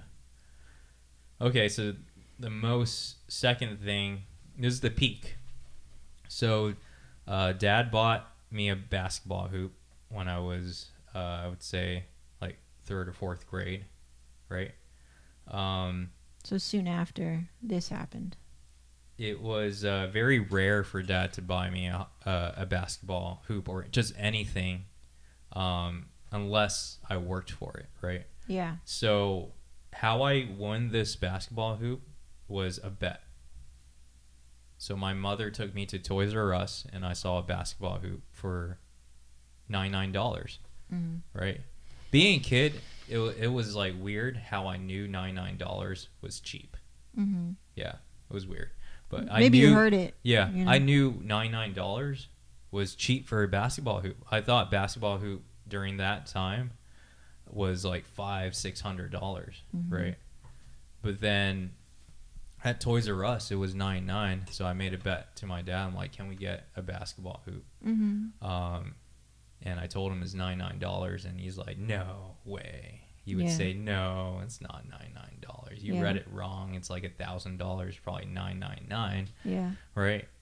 And I'm like, no, I swear it's $99. So I made a Mhm. bet. I'm like, if it is $99, if I'm wrong, then you're not going to get it. But if I'm right, can you get it? He's Mhm. like, okay. Yeah. Yeah. And then that's how I got my basketball hoop. So So that... what did it mean for you to win that bet? It means that you have to work and you have to you have to prove things Prove. to get things. Mm-hmm. You have to validate your ideas. Yeah, like to him, you have to show that you're either you've done your research, right? Mm-hmm. And you're not lying. Yeah. And trust. You know, I was showing that you got to trust me. Mm-hmm. Yeah. Mm-hmm. That these numbers are true. Mm-hmm. Yeah. And I'm not trying to, like kids, they'll try to go around beat around the bush and say something else when it's not actually there. Mm-hmm. Right? So I went straight to the point and say it's $99. Mm-hmm. Yeah. So what that taught me was to be concise, Straight to the point. And honest. Okay, cool. So that's one story. That's the turning point. Okay, I think I got it from that one. Next one. Second one, the peak. Okay. So my cousin Natalie, out of nowhere. This is not knowing that I was stuck in a rut after my parents' divorce. You not knowing, or she not knowing? No, I'm not. I didn't know. Oh. I didn't know I see. what was the feeling or what I should be It feeling. was just dropped on you. It just dropped on me that, yeah, my dad won't be here anymore, or my dad is not coming back and he's going to live somewhere else. Mm-hmm. Divorce was like sort of rare. Oh, it was during, rare. During that time. It wasn't until like later. Like when how we old were you again? I was probably 10 or 11. Oh, okay. But I would say, you know, it was rare. You know, divorces didn't start to pick up when we were in high school or something. Oh. You know, where it was actually a thing. More and more kids are having divorce. In your community. Yeah, in your community. But so it was rare. Like, he was the first one out of the family, even in my mom's family, to have a divorce, right? But then my cousin, out of nowhere, at the time, I think she was in her second year in college or something, and she was a psych major, and she would always go to juvenile jails and talk to kids about their problems. So, and then she came back to me and just wanted to take me out and mentored me. I really didn't think of it as a mentorship until I was in college and figured out what she was doing was helping me, right? So that was the peak of the turning point in my life, because prior to that, I didn't care about school. I always wanted to have fun. Wait, break down what happened. So she took you out, and then... Well, yeah, she just started to take me out to, like, the very first trip, the very first more interaction. than one, then? Yeah, there's definitely more than one. We built a relationship after 6th grade. Okay. Right? Because before that, on my dad's side, none of the cousins really had a relationship. Although Kelly... They're all older than you. They're all older. Like, no one was my age, and no one wanted to, like, talk to the young kids. Yeah. There's always a separation, right? And, like, you're not good enough, or you're not... you're not cool yet. You're not cool yet. There's nothing to talk about. Yeah. Right? Yeah. So there's no... You can't relate. Right. And I get it. Right. Right? You're just going to say stupid stuff that they already went through. So... Yeah. But then Natalie gave me a chance, and Natalie was probably, out of my entire childhood, right, the only person that I would actually speak to. Yeah. During that time was Chum and that's basically it, right? And Kelly was always there because we carpooled together like every day, and she would come over. But other than that, we didn't. I would say we would talk here and there, but it's not a lot. Yeah, we won't talk that much. But yeah, and I didn't expect Natalie, because I'm always hanging out with my cousins on my mom's side. Yeah, because they're boys too. Yeah, right? they're boys. But yeah, I wouldn't never mention Natalie until she just, hey, you want to go snowboarding? I was like, dude, I never gone snowboarding. And I'm like, yeah, definitely down. When you were 10? When I was like 11 or 12. Oh, okay. Yeah. Cool. And then it was cool because you were hanging out with the older kids, you know, you felt, holy crap, you know, I'm like hanging out with someone older, and then she brought her professors with her, like she was friends with her professors. And we all went snowboarding, and they taught me how to snowboard, and I was like, "Oh, this is awesome." What did that mean for you? That meant for me that I would say there's more to life than there is in the shop, basically, and there's more things to do out there, you know. What was cool with hanging out with Natalie throughout those years, like we hung out for like 4 years almost. Like every weekend we would always hang out, or I would go over her, I would help her move from apartment to apartment when she was dorming, from when she was at Cal State Long Beach, or Helen, Diana, and I would just stay at her apartment and just walk around campus and just basically live the college life with her. Yeah, and it felt pretty cool because now I how it influenced me was that I wanted to go to school. I wanted to be better. She showed me that you can be better. And smart. Because she's super smart, right? Like all all of them stuff? are smart. Yeah. And that education was good again. So, and then that's where, like, my first semester of 7th grade was horrible, but then my second semester, the last semester of 7th grade, it was a turning point, and I was like, boom. I was like, all of a sudden, just a different person. Did she give you like a better why you're doing this? Why you're doing work? She gave me a better reason to try hard. Better reason to be a better person. Versus not getting hit. A better person of, like, being someone. What you want to be. Who you want to be. Okay. Yeah, who do you want to be? What you want to be. And also know, like, the purpose in life, right? Did you feel like you found your purpose? Or you were like just... I didn't find my purpose yet during that time. But you say purpose, so what triggered you to think purpose is important? I mean, like, hanging out at an early age, it's just being influenced by the people she was around, right? And we would always follow, and they would have these talks and conversations, right? And those are the things that I was just influenced by, and you would just overhear their conversations, and you're like, oh, this is what college kids are talking about. What do they talk about? No, I can't remember, but it's mainly...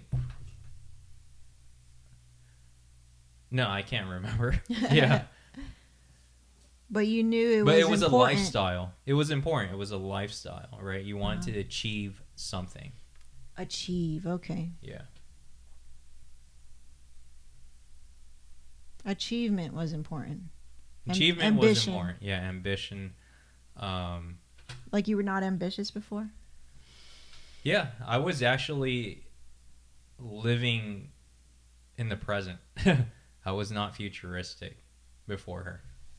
I was probably like not who I am today, basically. Yeah. Like, did you have any goals before or no? No goals. I was just living day by day, skating, just wanting to play, you know, really not thinking about the future. Yeah. Yeah. I see. Cool. Good one. Okay, next.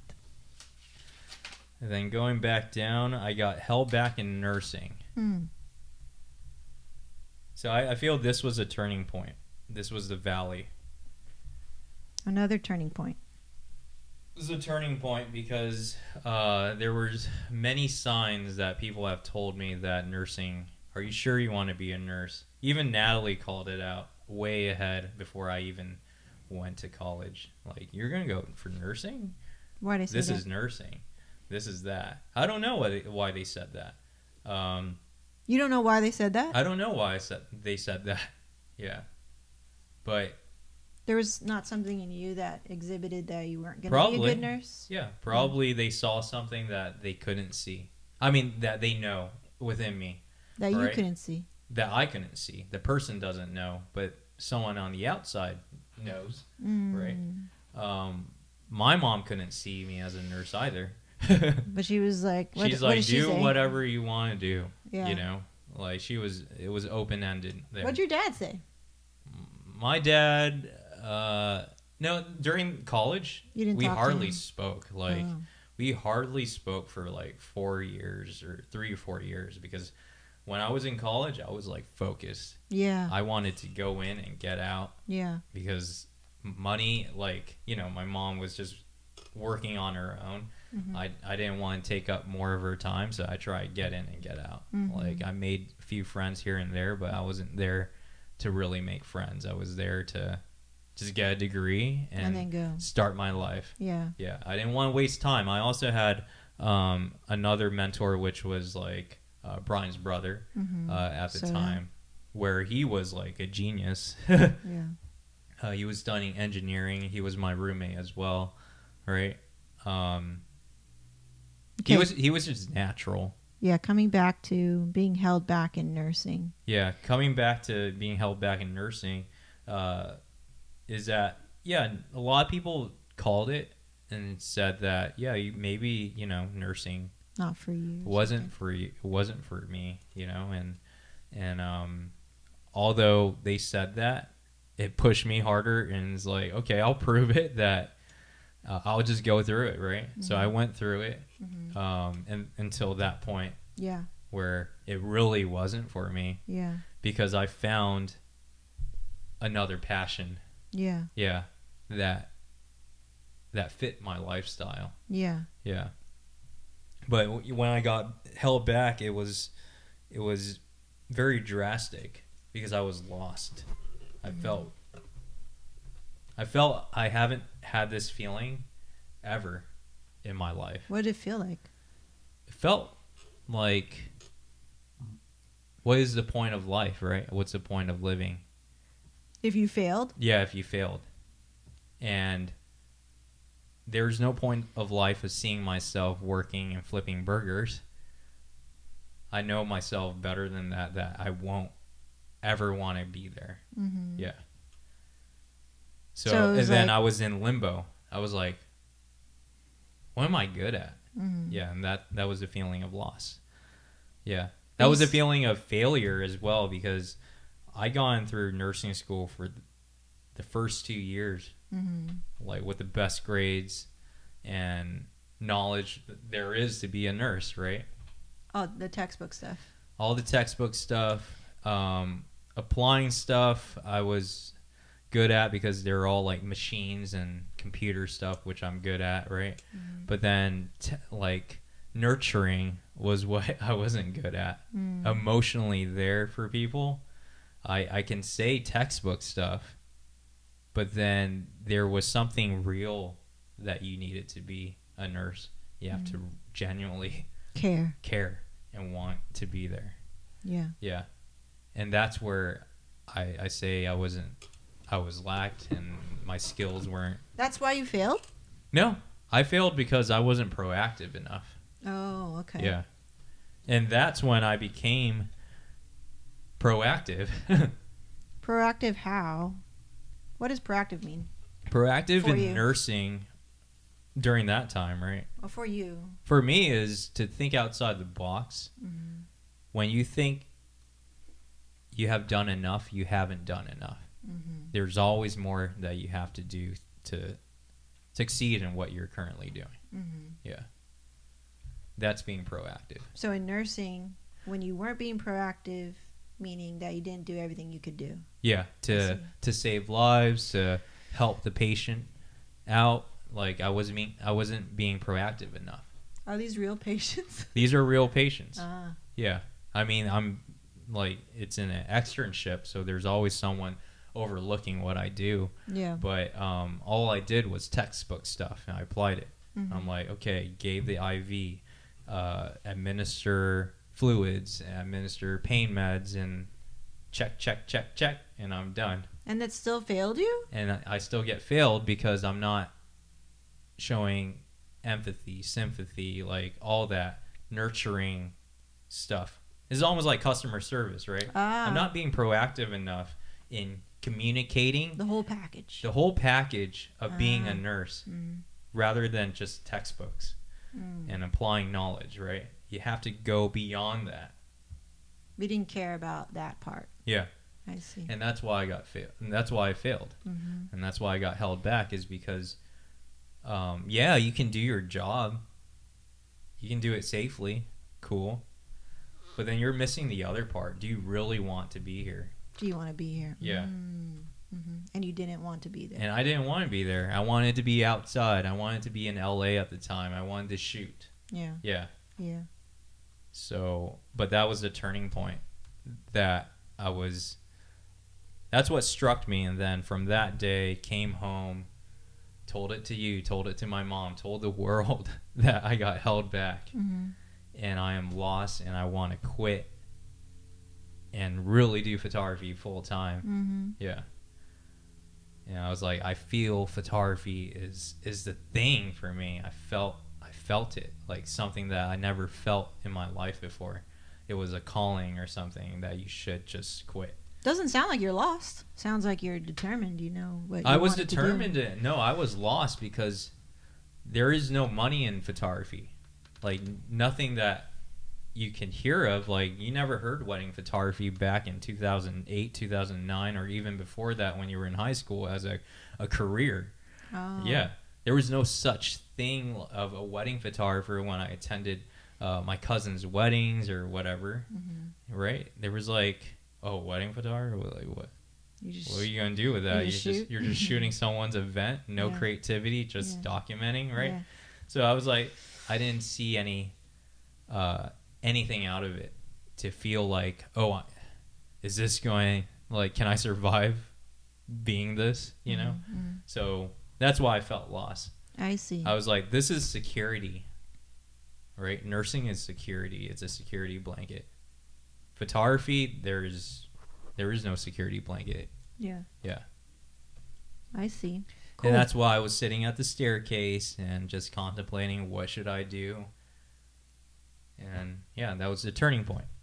So now this leads me to my final story. The impact was like feeling lost. Okay. And this didn't have to do with anything about the recession during that time. But it was about figuring me out. Yeah. What brings more value in my life? I was for the long game, you know? You were what? I was going for the long game here. I was like, I knew in college that nursing was a short game. I knew after I'm a successful nurse and I saved up enough, I didn't want to do nursing anymore. I see. I wanted to take whatever I made and do something else. So reverse that.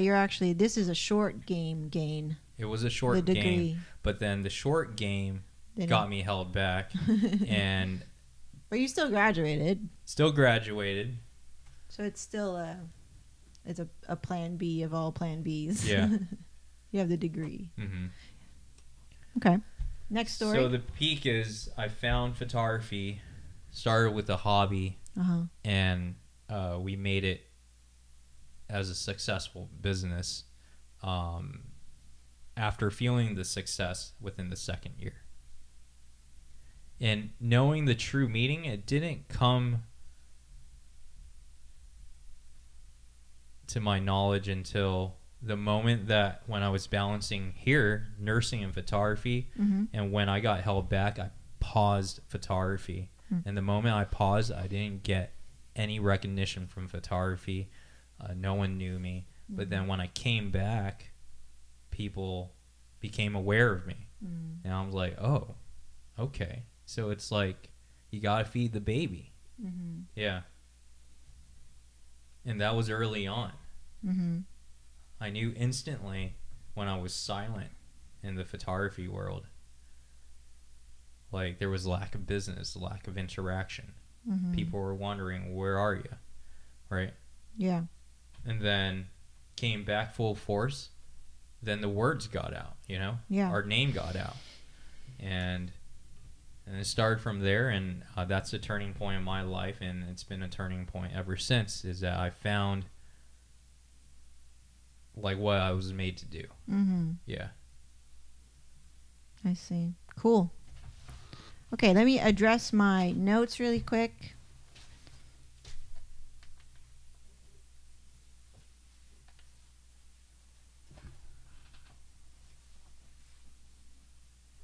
Is this cool?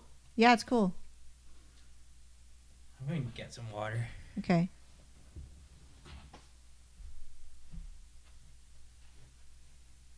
One hour and 52. Okay, we're going to have to pause it in a bit. Okay. Test. All right. Okay, we're back. So, the next step is to identify the themes. So I'll read you this portion. The next step to why discovery is to identify themes, the recurring ideas, words, and phrases and feelings that emerged from the stories. Your partner should take the lead during this part of the process. That's me. Remember, your partner has an objectivity that you don't have simply because you're too close to see the patterns. While you're busy describing trees, your partner has a better view of the forest emerging. We see all the time among people who want to learn their why. They think that they can play both roles, storyteller and partner. They try to analyze their own stories and identify the themes themselves. We have yet to meet a single person, however, who has successfully done it. But we've met plenty who claimed they did it. Then they showed us a why statement that was about their business or their family or some goal they wanted to reach.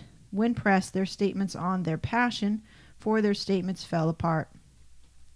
Even when Simon developed many of these techniques to discover his why, he asked someone to hear his stories to help find the golden thread for him. Again, your partner is focused on listening and recording, and has the benefit of objectivity. They are often hearing the stories for the first time, free of complicating factors such as personal history, insecurities, or ego. That's the reason the themes tend to be more obvious to them. Just as there are no wrong stories, there are no right themes, or there are no wrong themes. If something comes up more than once, write it down. There is no limit to the number of themes your stories may yield. You may end up with 8, 10, 15, or more. That's okay. The first step for you and your partner is getting all the themes down on paper. She does. Okay. With your themes all in one place, take a couple of moments to look them over. In some cases, the theme will be in every story. However, your partner should be able to tie each theme back to at least 2 stories you told. Remember, an idea becomes a theme because it reoccurs in at least 2 seemingly unconnected stories. With all the themes listed, circle 1 or 2 that seem bigger than the rest, those that jump off the page, the ones that inspire you or seem to define you and what you care about most. Is there one you love more than the others? Ask your partner to weigh in on which of the themes seem more important based on the stories you've told. Together, choose one theme that feels like your unique contribution, and one theme that captures the impact. Okay, so one theme for contribution, one theme for impact. Mm-hmm. Now you're ready to draft your why statement. Okay, let's do that right now. So here's some themes that I picked up. And don't you keep that to yourself? No. I just read this shit out loud. What the fuck? Theme is do not listen. Okay. Identify the themes. Working hard always. I picked that up. Are you going to go down the list? Sure. Improve station in life. Improve station? Uh-huh. What do you mean improve station? When you say improve station in life, that means you're improving your class. You're improving yourself.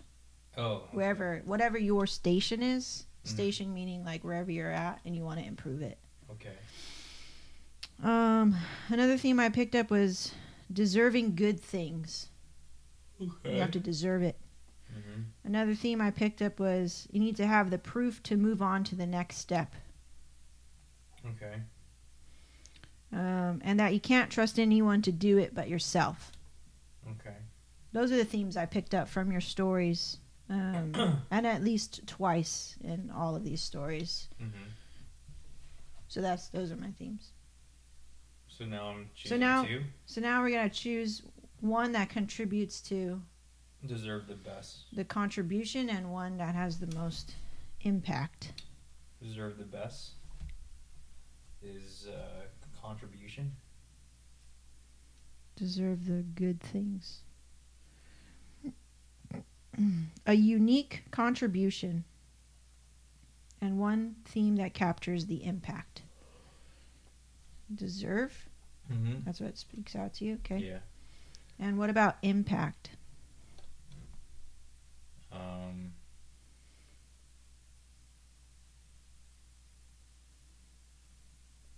proof, improving oneself, working hard, and trust. What was the first Trusting one? yourself. Working hard always. Working hard always. That was in every story. I think that's that's powerful. But I don't know if that's an impact. It captures That's the more- impact. I think that's more of a contribution, working hard always. Mm-hmm. Yeah. Mm-hmm. So that people deserve the best. Who deserves the best? None of your stories talk about other people. Only yourself. But this is a personal why, that's why. Hmm? Yeah. Yeah, but so we're crafting your personal. So it can't be so that other people. Oh, working so hard that... To work hard. This is what I wrote for you. To work hard so that I can always improve my life. That's the that's the why. But it sounds a little too like basic. I don't know. I think to deserve the best can be applied to many things. Mm-hmm. Yeah, and that's why I would... Maybe for the best for my life. Mm-hmm. Yeah, because if it's a personal why.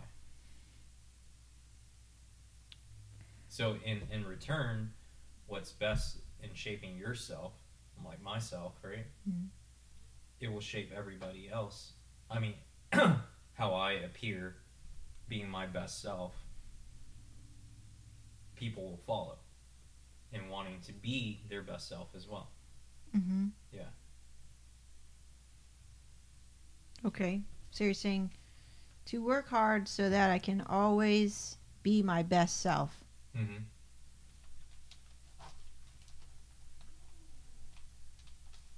He's put COD. Is that him yelling? Yeah.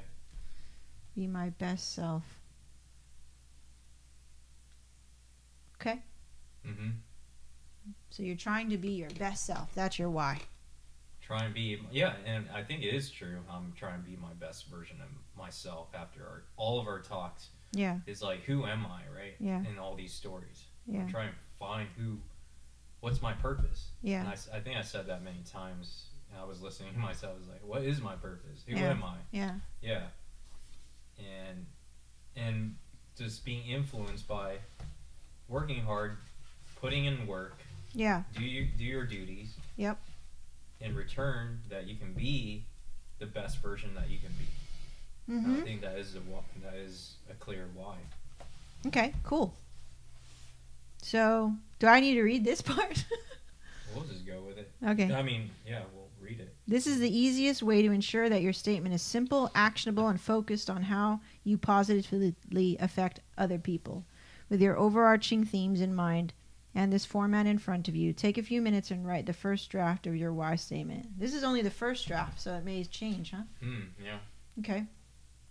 The value in writing independently at first is that your partner may articulate your why differently than you. Well, which you did.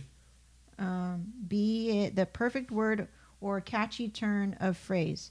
We find that having two slightly different takes on a why statement is actually very helpful. It's the same principle in taking a friend shopping with you. They might pick out a shirt you wouldn't have looked at twice, but when you try it on, it's the greatest shirt ever. Spend about 5 minutes both working on your own statements. Oh, they were supposed to work separately. Oh. Only 5 minutes because there is a little value in overthinking at this stage. Then rejoin your partner and share your perspective drafts. After considering both why statements, you may choose to go with one or the other or combine them. Remember, the goal of this draft is not perfection. The goal is to get it in the ballpark, to come up with something that feels right. The actual words can and likely will change as you continue to spend time with your why, reflect on it, and most important, put it into action. This is what the final step is all about. Okay, cool. Refine your why statement. Here, you read this one. So refine your why statement. After you have a draft, the final stage of the why discovery process is testing and refining your why statement. There are a few ways to do this. One way was to validate your why statement or to get ideas for how to tweak it. is to do what we call the friends exercise. For this exercise, make a list of your closest friends, the people who are always there for you, the ones you can call at 2 a.m. If you need them and know they will pick up the phone, the ones who, if they called you at 2 a.m., you'll be there for them too. Then follow the instructions below. You have to download the friends exercise as a free PDF here. Right now? I don't have any many friends. So, yeah, you would have to download it. Okay. In order to refine it. Okay. So the friends exercise. The exercise works best if done in person, one friend at a time. Be sure to give your friend some context about the process you've gone through and tell them what you're asking them to help you on your journey. Keep your why to yourself for now. You don't want to influence your friend's upcoming responses. First ask them, why are you friends with me? Don't be surprised if your pal looks at you as if you'd grown 3 heads. It's not a question most friends ask each other, and it's harder to answer than we think. Friendship are rooted in feelings, and as we know, feelings are difficult to put into words. For this exercise to work, you have to keep going if both of you are a little uncomfortable. Ironically, asking a question that starts with why doesn't actually get us to the why. That's because the question why is an emotional question and tends to elicit vague or reactive answers. In contrast, asking a what question elicits a more thoughtful and exact answer. Now, ask the same question again, this time frame with what. What is about me that made you choose to be my friend? This time your buddy may say something like, I don't know, I care about you, I can trust you, we're into the same stuff, and we just get along really well. That's a logical answer, but of course those are basic elements of almost any friendship. Continue to play the devil's advocate, always framing your why questions with what. For example, if you want to ask why, instead ask what. What is it about? Follow up with something like, great, you've just defined what it means to be a friend, but what is it about me in particular? Your friend will probably stammer, struggle for a minute, and maybe even come up with more attributes of any friend. As this goes on, you'll find it more and more tempting to let them off the hook. But keep at it, yeah. But what specifically is it about me? Continue to push them beyond the rational answers. There are 2 ways you can tell that you're getting where you want to go in this conversation. The first is when your friend goes quiet and starts staring at the floor or ceiling, seemingly a total loss of words. What's actually happening is they are connecting with their feelings for you and struggling to put them into words. If you attempt to fill the silence by throwing out another question or comment, you'll interrupt this very important process. Instead, let your friend sit in that silence and work through it. Let's say you're doing this with one of your friends. At some point, your friend will move on from generality, such as, we have the same sense of humor, to something specific, such as, you really make me laugh, which is fun, but which also makes me realize that we see the world the same way. And when I tell you what my boss said last week, and you make a joke about it, I not only laugh, but I also feel reassured that my boss is the crazy one, not me. That brings up the second thing to watch for, which is a distinct shift in your friend's focus. At some point, they will stop describing you and seemingly start describing themselves. In the example above, when your friends say, I feel reassured that my boss is the crazy one, they are not talking about your personality, but also how you make them feel and the difference you make to them. In other words, your friend is articulating your unique contribution to their life. Have you gone deep enough? When you have an emotional response to whatever they say, you may get goosebumps or get choked up. That's because they have put into words the true value you have in their life. They have stated your why in their own words, and because the why exists in a part of the brain that controls emotion and not language. You have the emotional response. This is an important turning point. It's a wonderful way to see how you've been living your why without even realizing it. Chances are that the themes and patterns that emerge from friends exercise will be similar to, if not exactly like, those you and your partner uncovered during the why discovery process. But maybe your friend used a word or a phrase in talking about you that you like better. If it feels right, go ahead and incorporate those words into your why statement. On the flip side, if the friends exercise brought different themes to light, that's something to consider too. Do any of those themes sit better with you than the ones you identified during the why discovery? If so, maybe you and your partner need to do a little bit more digging. In addition to the friends exercise, it can also be helpful to just let your why statement sit for a few days. Think of it as a cake. When you pull a cake out of the oven, you can't cut a slice and eat it right away. It's too hot and it will fall apart. The cake needs time to cool and set. Your why is the same. Give it some time to cool and set before you start to use it. Often the first draft of the why statement sounds a bit generic. While you are sitting with your why, try to unpack the words to find language that is more authentic to you, that more completely captures your feelings. We sometimes play a little game with people and ask them if they like the words in their why statement enough to have them tattooed on their body.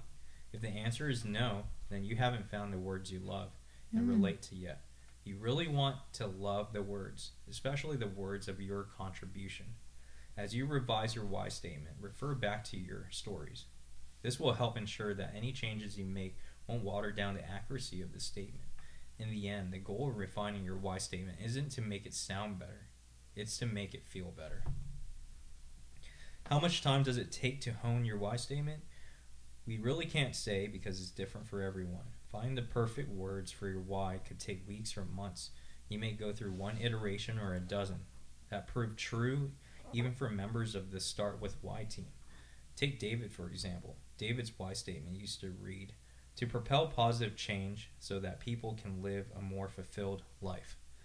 This statement was in the ballpark, but the phrase fulfilled life didn't feel exactly right to David. It was too broad, and it seemed to him somewhat cliche. So he spent time digging deeper. He had to answer the questions. When I propel positive change, what am I actually doing? And what I'm at it, what does a fulfilled life mean? He lived with his why statement and practiced saying it and implementing it, and all the time making little tweaks until this got to something that felt even more like himself than the previous version. The answer resulted in a revision to propel people forward so that they can make their mark on the world.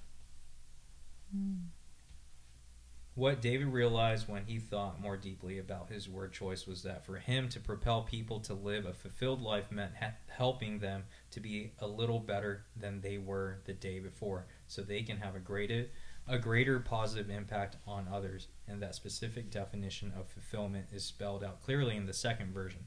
That's why David's current why statement is stronger than the first, because it's both more precise and more personal.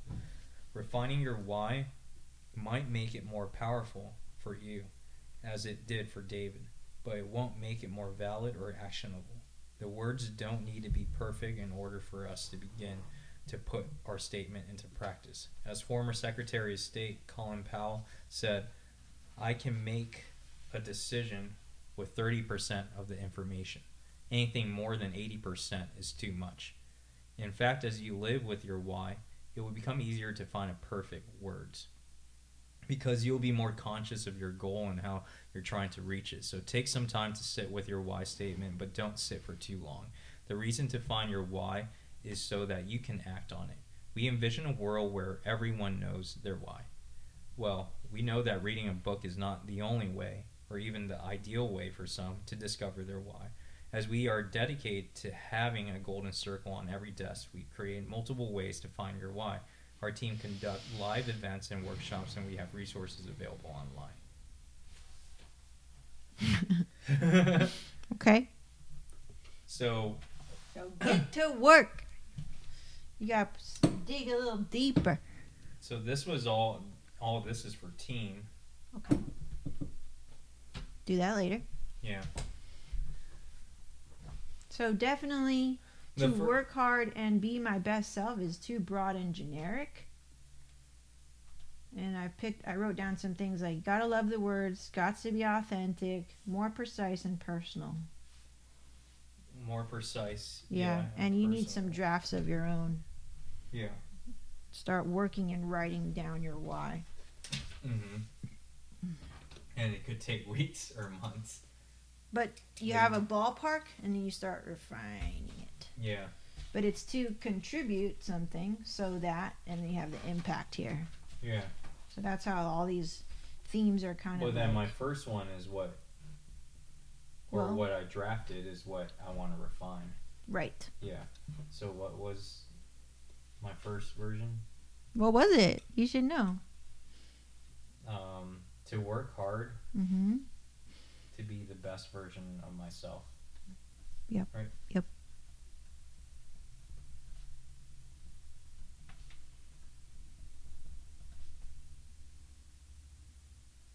To work hard so that, right? Oh, yeah. So that. To work hard. So that. So that I can be, or, yeah, I can be.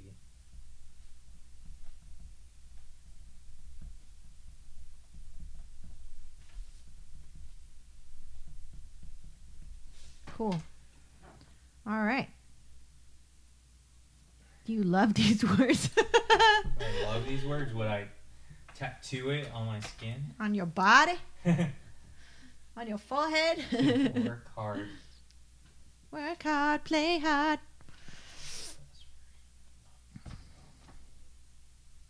It is specific, though, to me. It's not broad. But I know something can be more specific in the contribution. Mm-hmm. Yeah. Something more specific here, but then the impact is very specific already because I want to be the best version of myself. It's already an impact. I can't say anything better than that. Right now. Right now. Yeah. Right now you can't see it. Yeah, but I know for sure my contribution can be a little bit less broad. So work hard for what? You know, like there's something missing. A word in there that's missing. It's like to work hard for us, or to work hard for a team, something. Yeah. But I mean, at least this is a progress right here. Yeah. Yeah. Cool. Go to the restroom. Really Okay. Sorry. Are we done now or what? No, you want to go more? Yeah.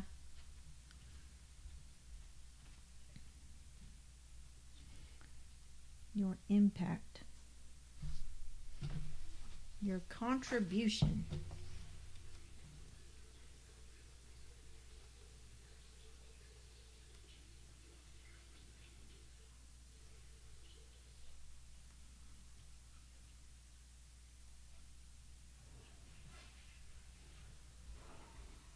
Now I'm interested.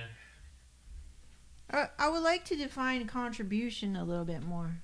When you're contributing, maybe that would help us formulate this, make it not so broad. Oh, okay. The contribution is the first blank, and the impact is the second blank. So, for example, Simon Sinek expresses his own why: to inspire people to do things that inspire them. That was basic, right? To inspire people to do things that inspire them. No, it's not basic. It's more direction. It's more actionable. It's more like, versus when you say, to work hard. So that. Well, I feel like to work hard, there's only two words in there that is not as specific. Yeah. But it does hold a lot of weight for you, because in every story that you told me is always like, work harder. Yeah. So maybe there's a word. Oh, that means also work hard, but is a better word. A better word. A more descriptive. A descriptive word that also means working hard. Yeah, that means working hard, but also propels other things in life. So maybe how working hard is, like, what does it mean to work hard, or how do you define it? Yeah, how do you define working how do you hard? know when you are working hard. Yeah. So how would you know when you're working hard? When I'm mentally exhausted. to work hard until my brain's melting so that I can be the best version of myself. to work so hard that I can't do anything else. This is a personal why, though, right? So that's why I'm using I. Well, it doesn't sound like it's just personal because remember he says when you find your why, it can be applied to personal and professional. Okay. So the I should be changed for... So that, and the way that they make their why, their whys are like more, they're like global. Like you want to impact the world, how they say it. Mm-hmm. Like this fool says, to inspire people to do things that inspire them so that together we can change the world. Mm-hmm. But your world is very, like you always tell me, if it's good for us only. Yeah, like I would say his world is he wants to be an influencer. He wants to...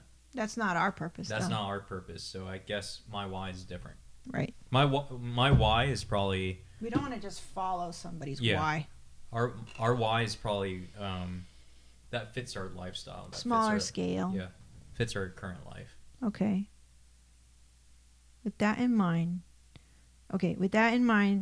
do what you can to find out what your companion is giving someone else or receiving in each story, the contribution. Giving someone else or receiving. You're receiving the message that you gotta work hard. Yeah. Right? And now you're not really giving anything yet. You're receiving. That's the contribution. In each story, the contribution. And the difference it may have made to them or others. The difference, that's the impact. The impact is probably where we left off with photography and how I shared that the impact of... Well, you provide jobs. Yeah, providing jobs, but then giving clients the best experience, a customer experience. And I said that multiple times in the stories. Yeah, is to give them the experience of... You only said it once. Wait, when you got to your professional. Yeah. But most of your talk was about when you were a child. Yeah. Like not until the end where you found photography, that's when you talked about the customer experience. Yeah. Yeah. But most of what led up to that was all childhood. It was all adolescence before you were an adult. And which she did say in the book, most of them will spawn from adolescent. Well, yeah, because that's when your brain is formed, you know. And that's what is what's shaping you. Yeah. Seeking to inspire them. Yeah. He's a bit more on a bigger scale. Okay. You'll begin to see a pattern that will help you understand the contribution and impact of their why. There's almost always some emotional cue, verbal or nonverbal, and they touch on or one or both of these themes. Didn't really get any emotional things, except that it was like emotional could be like the feeling of failure. It was this or this. There's no in between. Like there's only one way. Yeah. Not a lot of options, but just this is it. Well, towards my like back against this area, the wall. When I got held back in nursing. Yeah, back against the wall. Right? Feeling of failure led to, many different feelings during that time. The feeling of lost. Feeling of lack of purpose in life. And what is the reason of living when you're lost and not knowing what you're meant to do in life? That was all the feelings during that time at failure. So it sounds like best self is a little generic, but maybe we push these words and say something more like, maybe it's more like to discover one's true purpose. Yeah. Because you wanted to find your purpose, and you keep saying, what's the reason of living? Yeah. And like, because you work so hard. It does make sense when you work hard, is so that you can discover. Maybe that you can help others discover their own purpose. Mm-hmm. But that's kind of like you do that subconsciously. Mm-hmm. Or it's a side thing that comes with it. It's an added bonus. But it does make sense. I know it still needs refinement. Mm-hmm. We're just But spitballing. speaking out loudly, I feel when I'm shooting a client that never been professionally shot before, Mm-hmm. They're discovering themselves. Mm-hmm. From a different perspective, my perspective of them, Mm-hmm. in an element that they don't really see that exists until the shot is taken. Mm-hmm. So I feel that discovery is a powerful word. Discover. Because I would get feedbacks on that. It's like, whoa, I didn't even see that's there. Or I didn't know you captured me this way. Or I didn't know if I look great, but it looks good. Discover one's best self. Mm-hmm. Because you help people see it. To see on a their photo. best self. Yeah.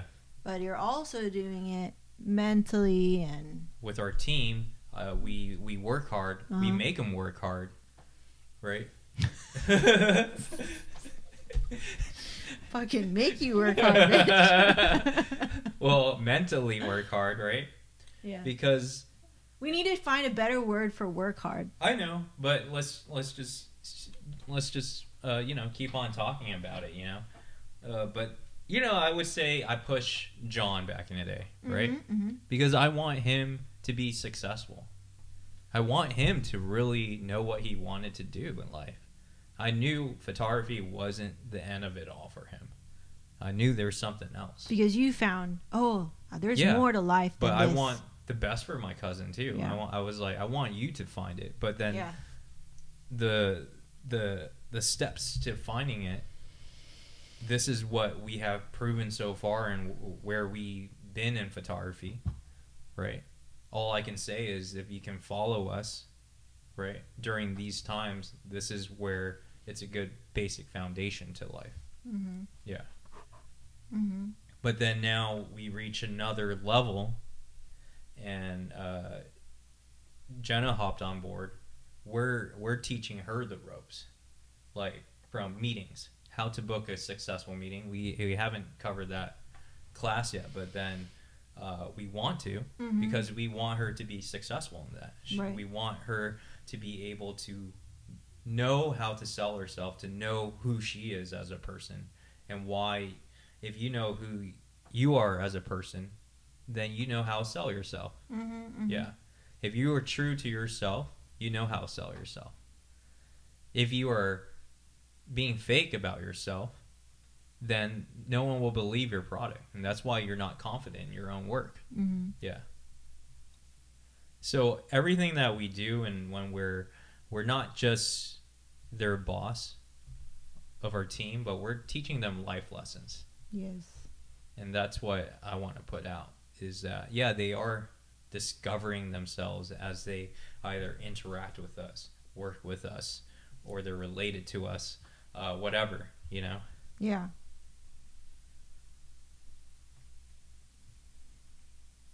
But all things, there must be a different word than to work hard, but then all things, if I was to say, does circle back to the contribution of working hard to get where you want to be. Because it does involve work. Yes. Yeah.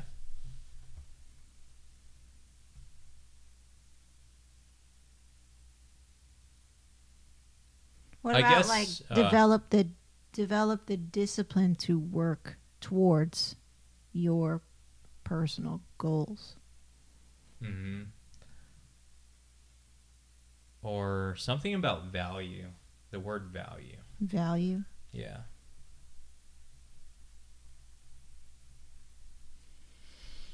Like,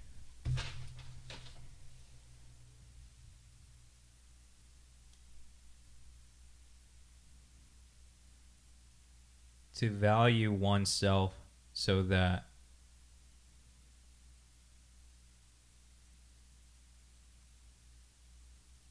one can discover to be the best version of themselves.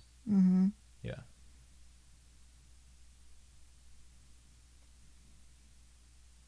I think the word value is powerful Mm-hmm. because they automatically, if you value your own work or you value yourself and you value like everything that you do and put out in this world, Mm-hmm. it reflects the best version of yourself, because value is a positive word. Yeah. It's not to devalue. Then that would be giving your worst self, right? So if you value To devalue myself. but to value, right, Yeah. does give you that result in being your best self. Mm-hmm. To value, how do you value? How do you value There you yourself? go. That's a better word. Because Yeah. you could value, be like, do you value yourself? Yeah. But like, how? How?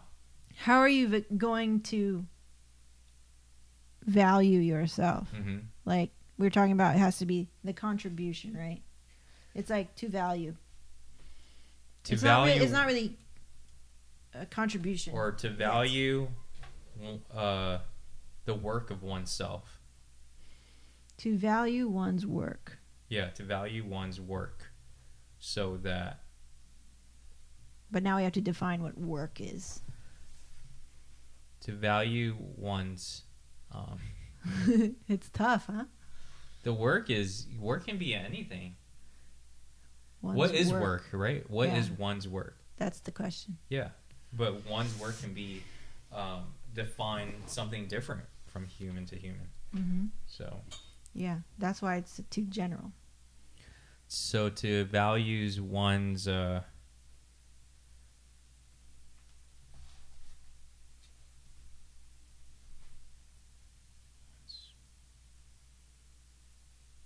I want to say to value one's mindset, because mindset is now more specific. That's still broad. Because you could have a positive mindset. Okay, Or so there a you go. negative To mindset. value one's. To value a positive mindset? To value a positive mindset. I don't think you would like that. You wouldn't love the words. That's helping us refine our word choice. I do like the word value, though. Value. Yeah. Keep value. Mm-hmm. I do like the ending, though. The impact. Mm-hmm. Because underneath it all, yeah, I want the best version of themselves. Mm-hmm. Because when they show up to a job, or when we're hanging out, you want to feel good around them. I don't want to feel like crap. So How about something more actionable, like to build, to always be building more value. I want to put healthy in it somehow. Healthy. To work towards a healthy value mindset. Healthy? Healthy almost sounds like reasonable. Mm. Huh, right? Like, we need a healthy dose of it. Yeah.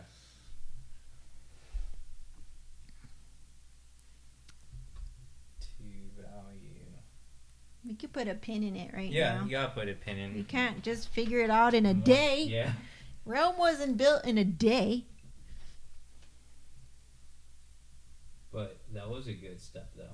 Okay. That was a tidbit of how much refinement it still needs. To values one's work, right? Is that what I got? To value. I don't know. What the hell? Is that what it said? So that. Yeah, you said that. Work. And then I was like, work is too general. Yeah. But like, whatever. Just keep it.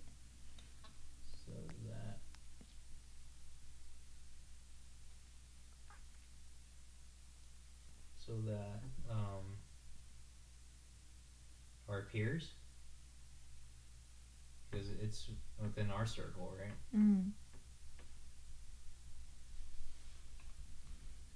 Peers.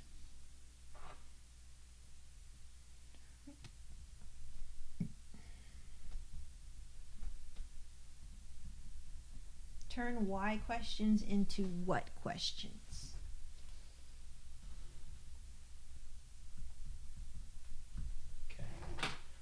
To value one's work so that our peers can be the best version of themselves.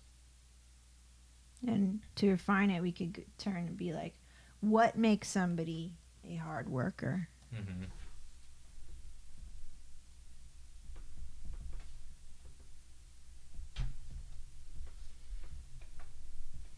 How do you know? What is proof that someone else is a hard worker? Yeah. And you want that from them. So what is the proof? Yeah.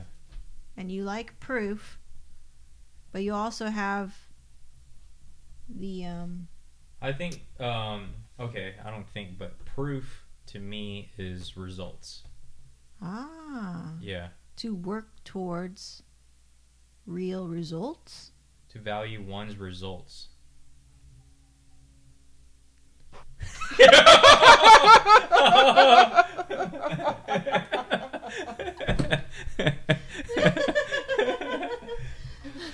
Try to put all the words in a sentence. Doesn't make sense. No, just write it down. Just like, you don't have to. Okay. Just trying to ask the right questions to say the better words. Yeah. Okay, I think that's good. Let it sit. Let it marinate. Yeah. But we're heading somewhere. Okay. You tired? I'm okay. Are we done with yours? Can we stop it?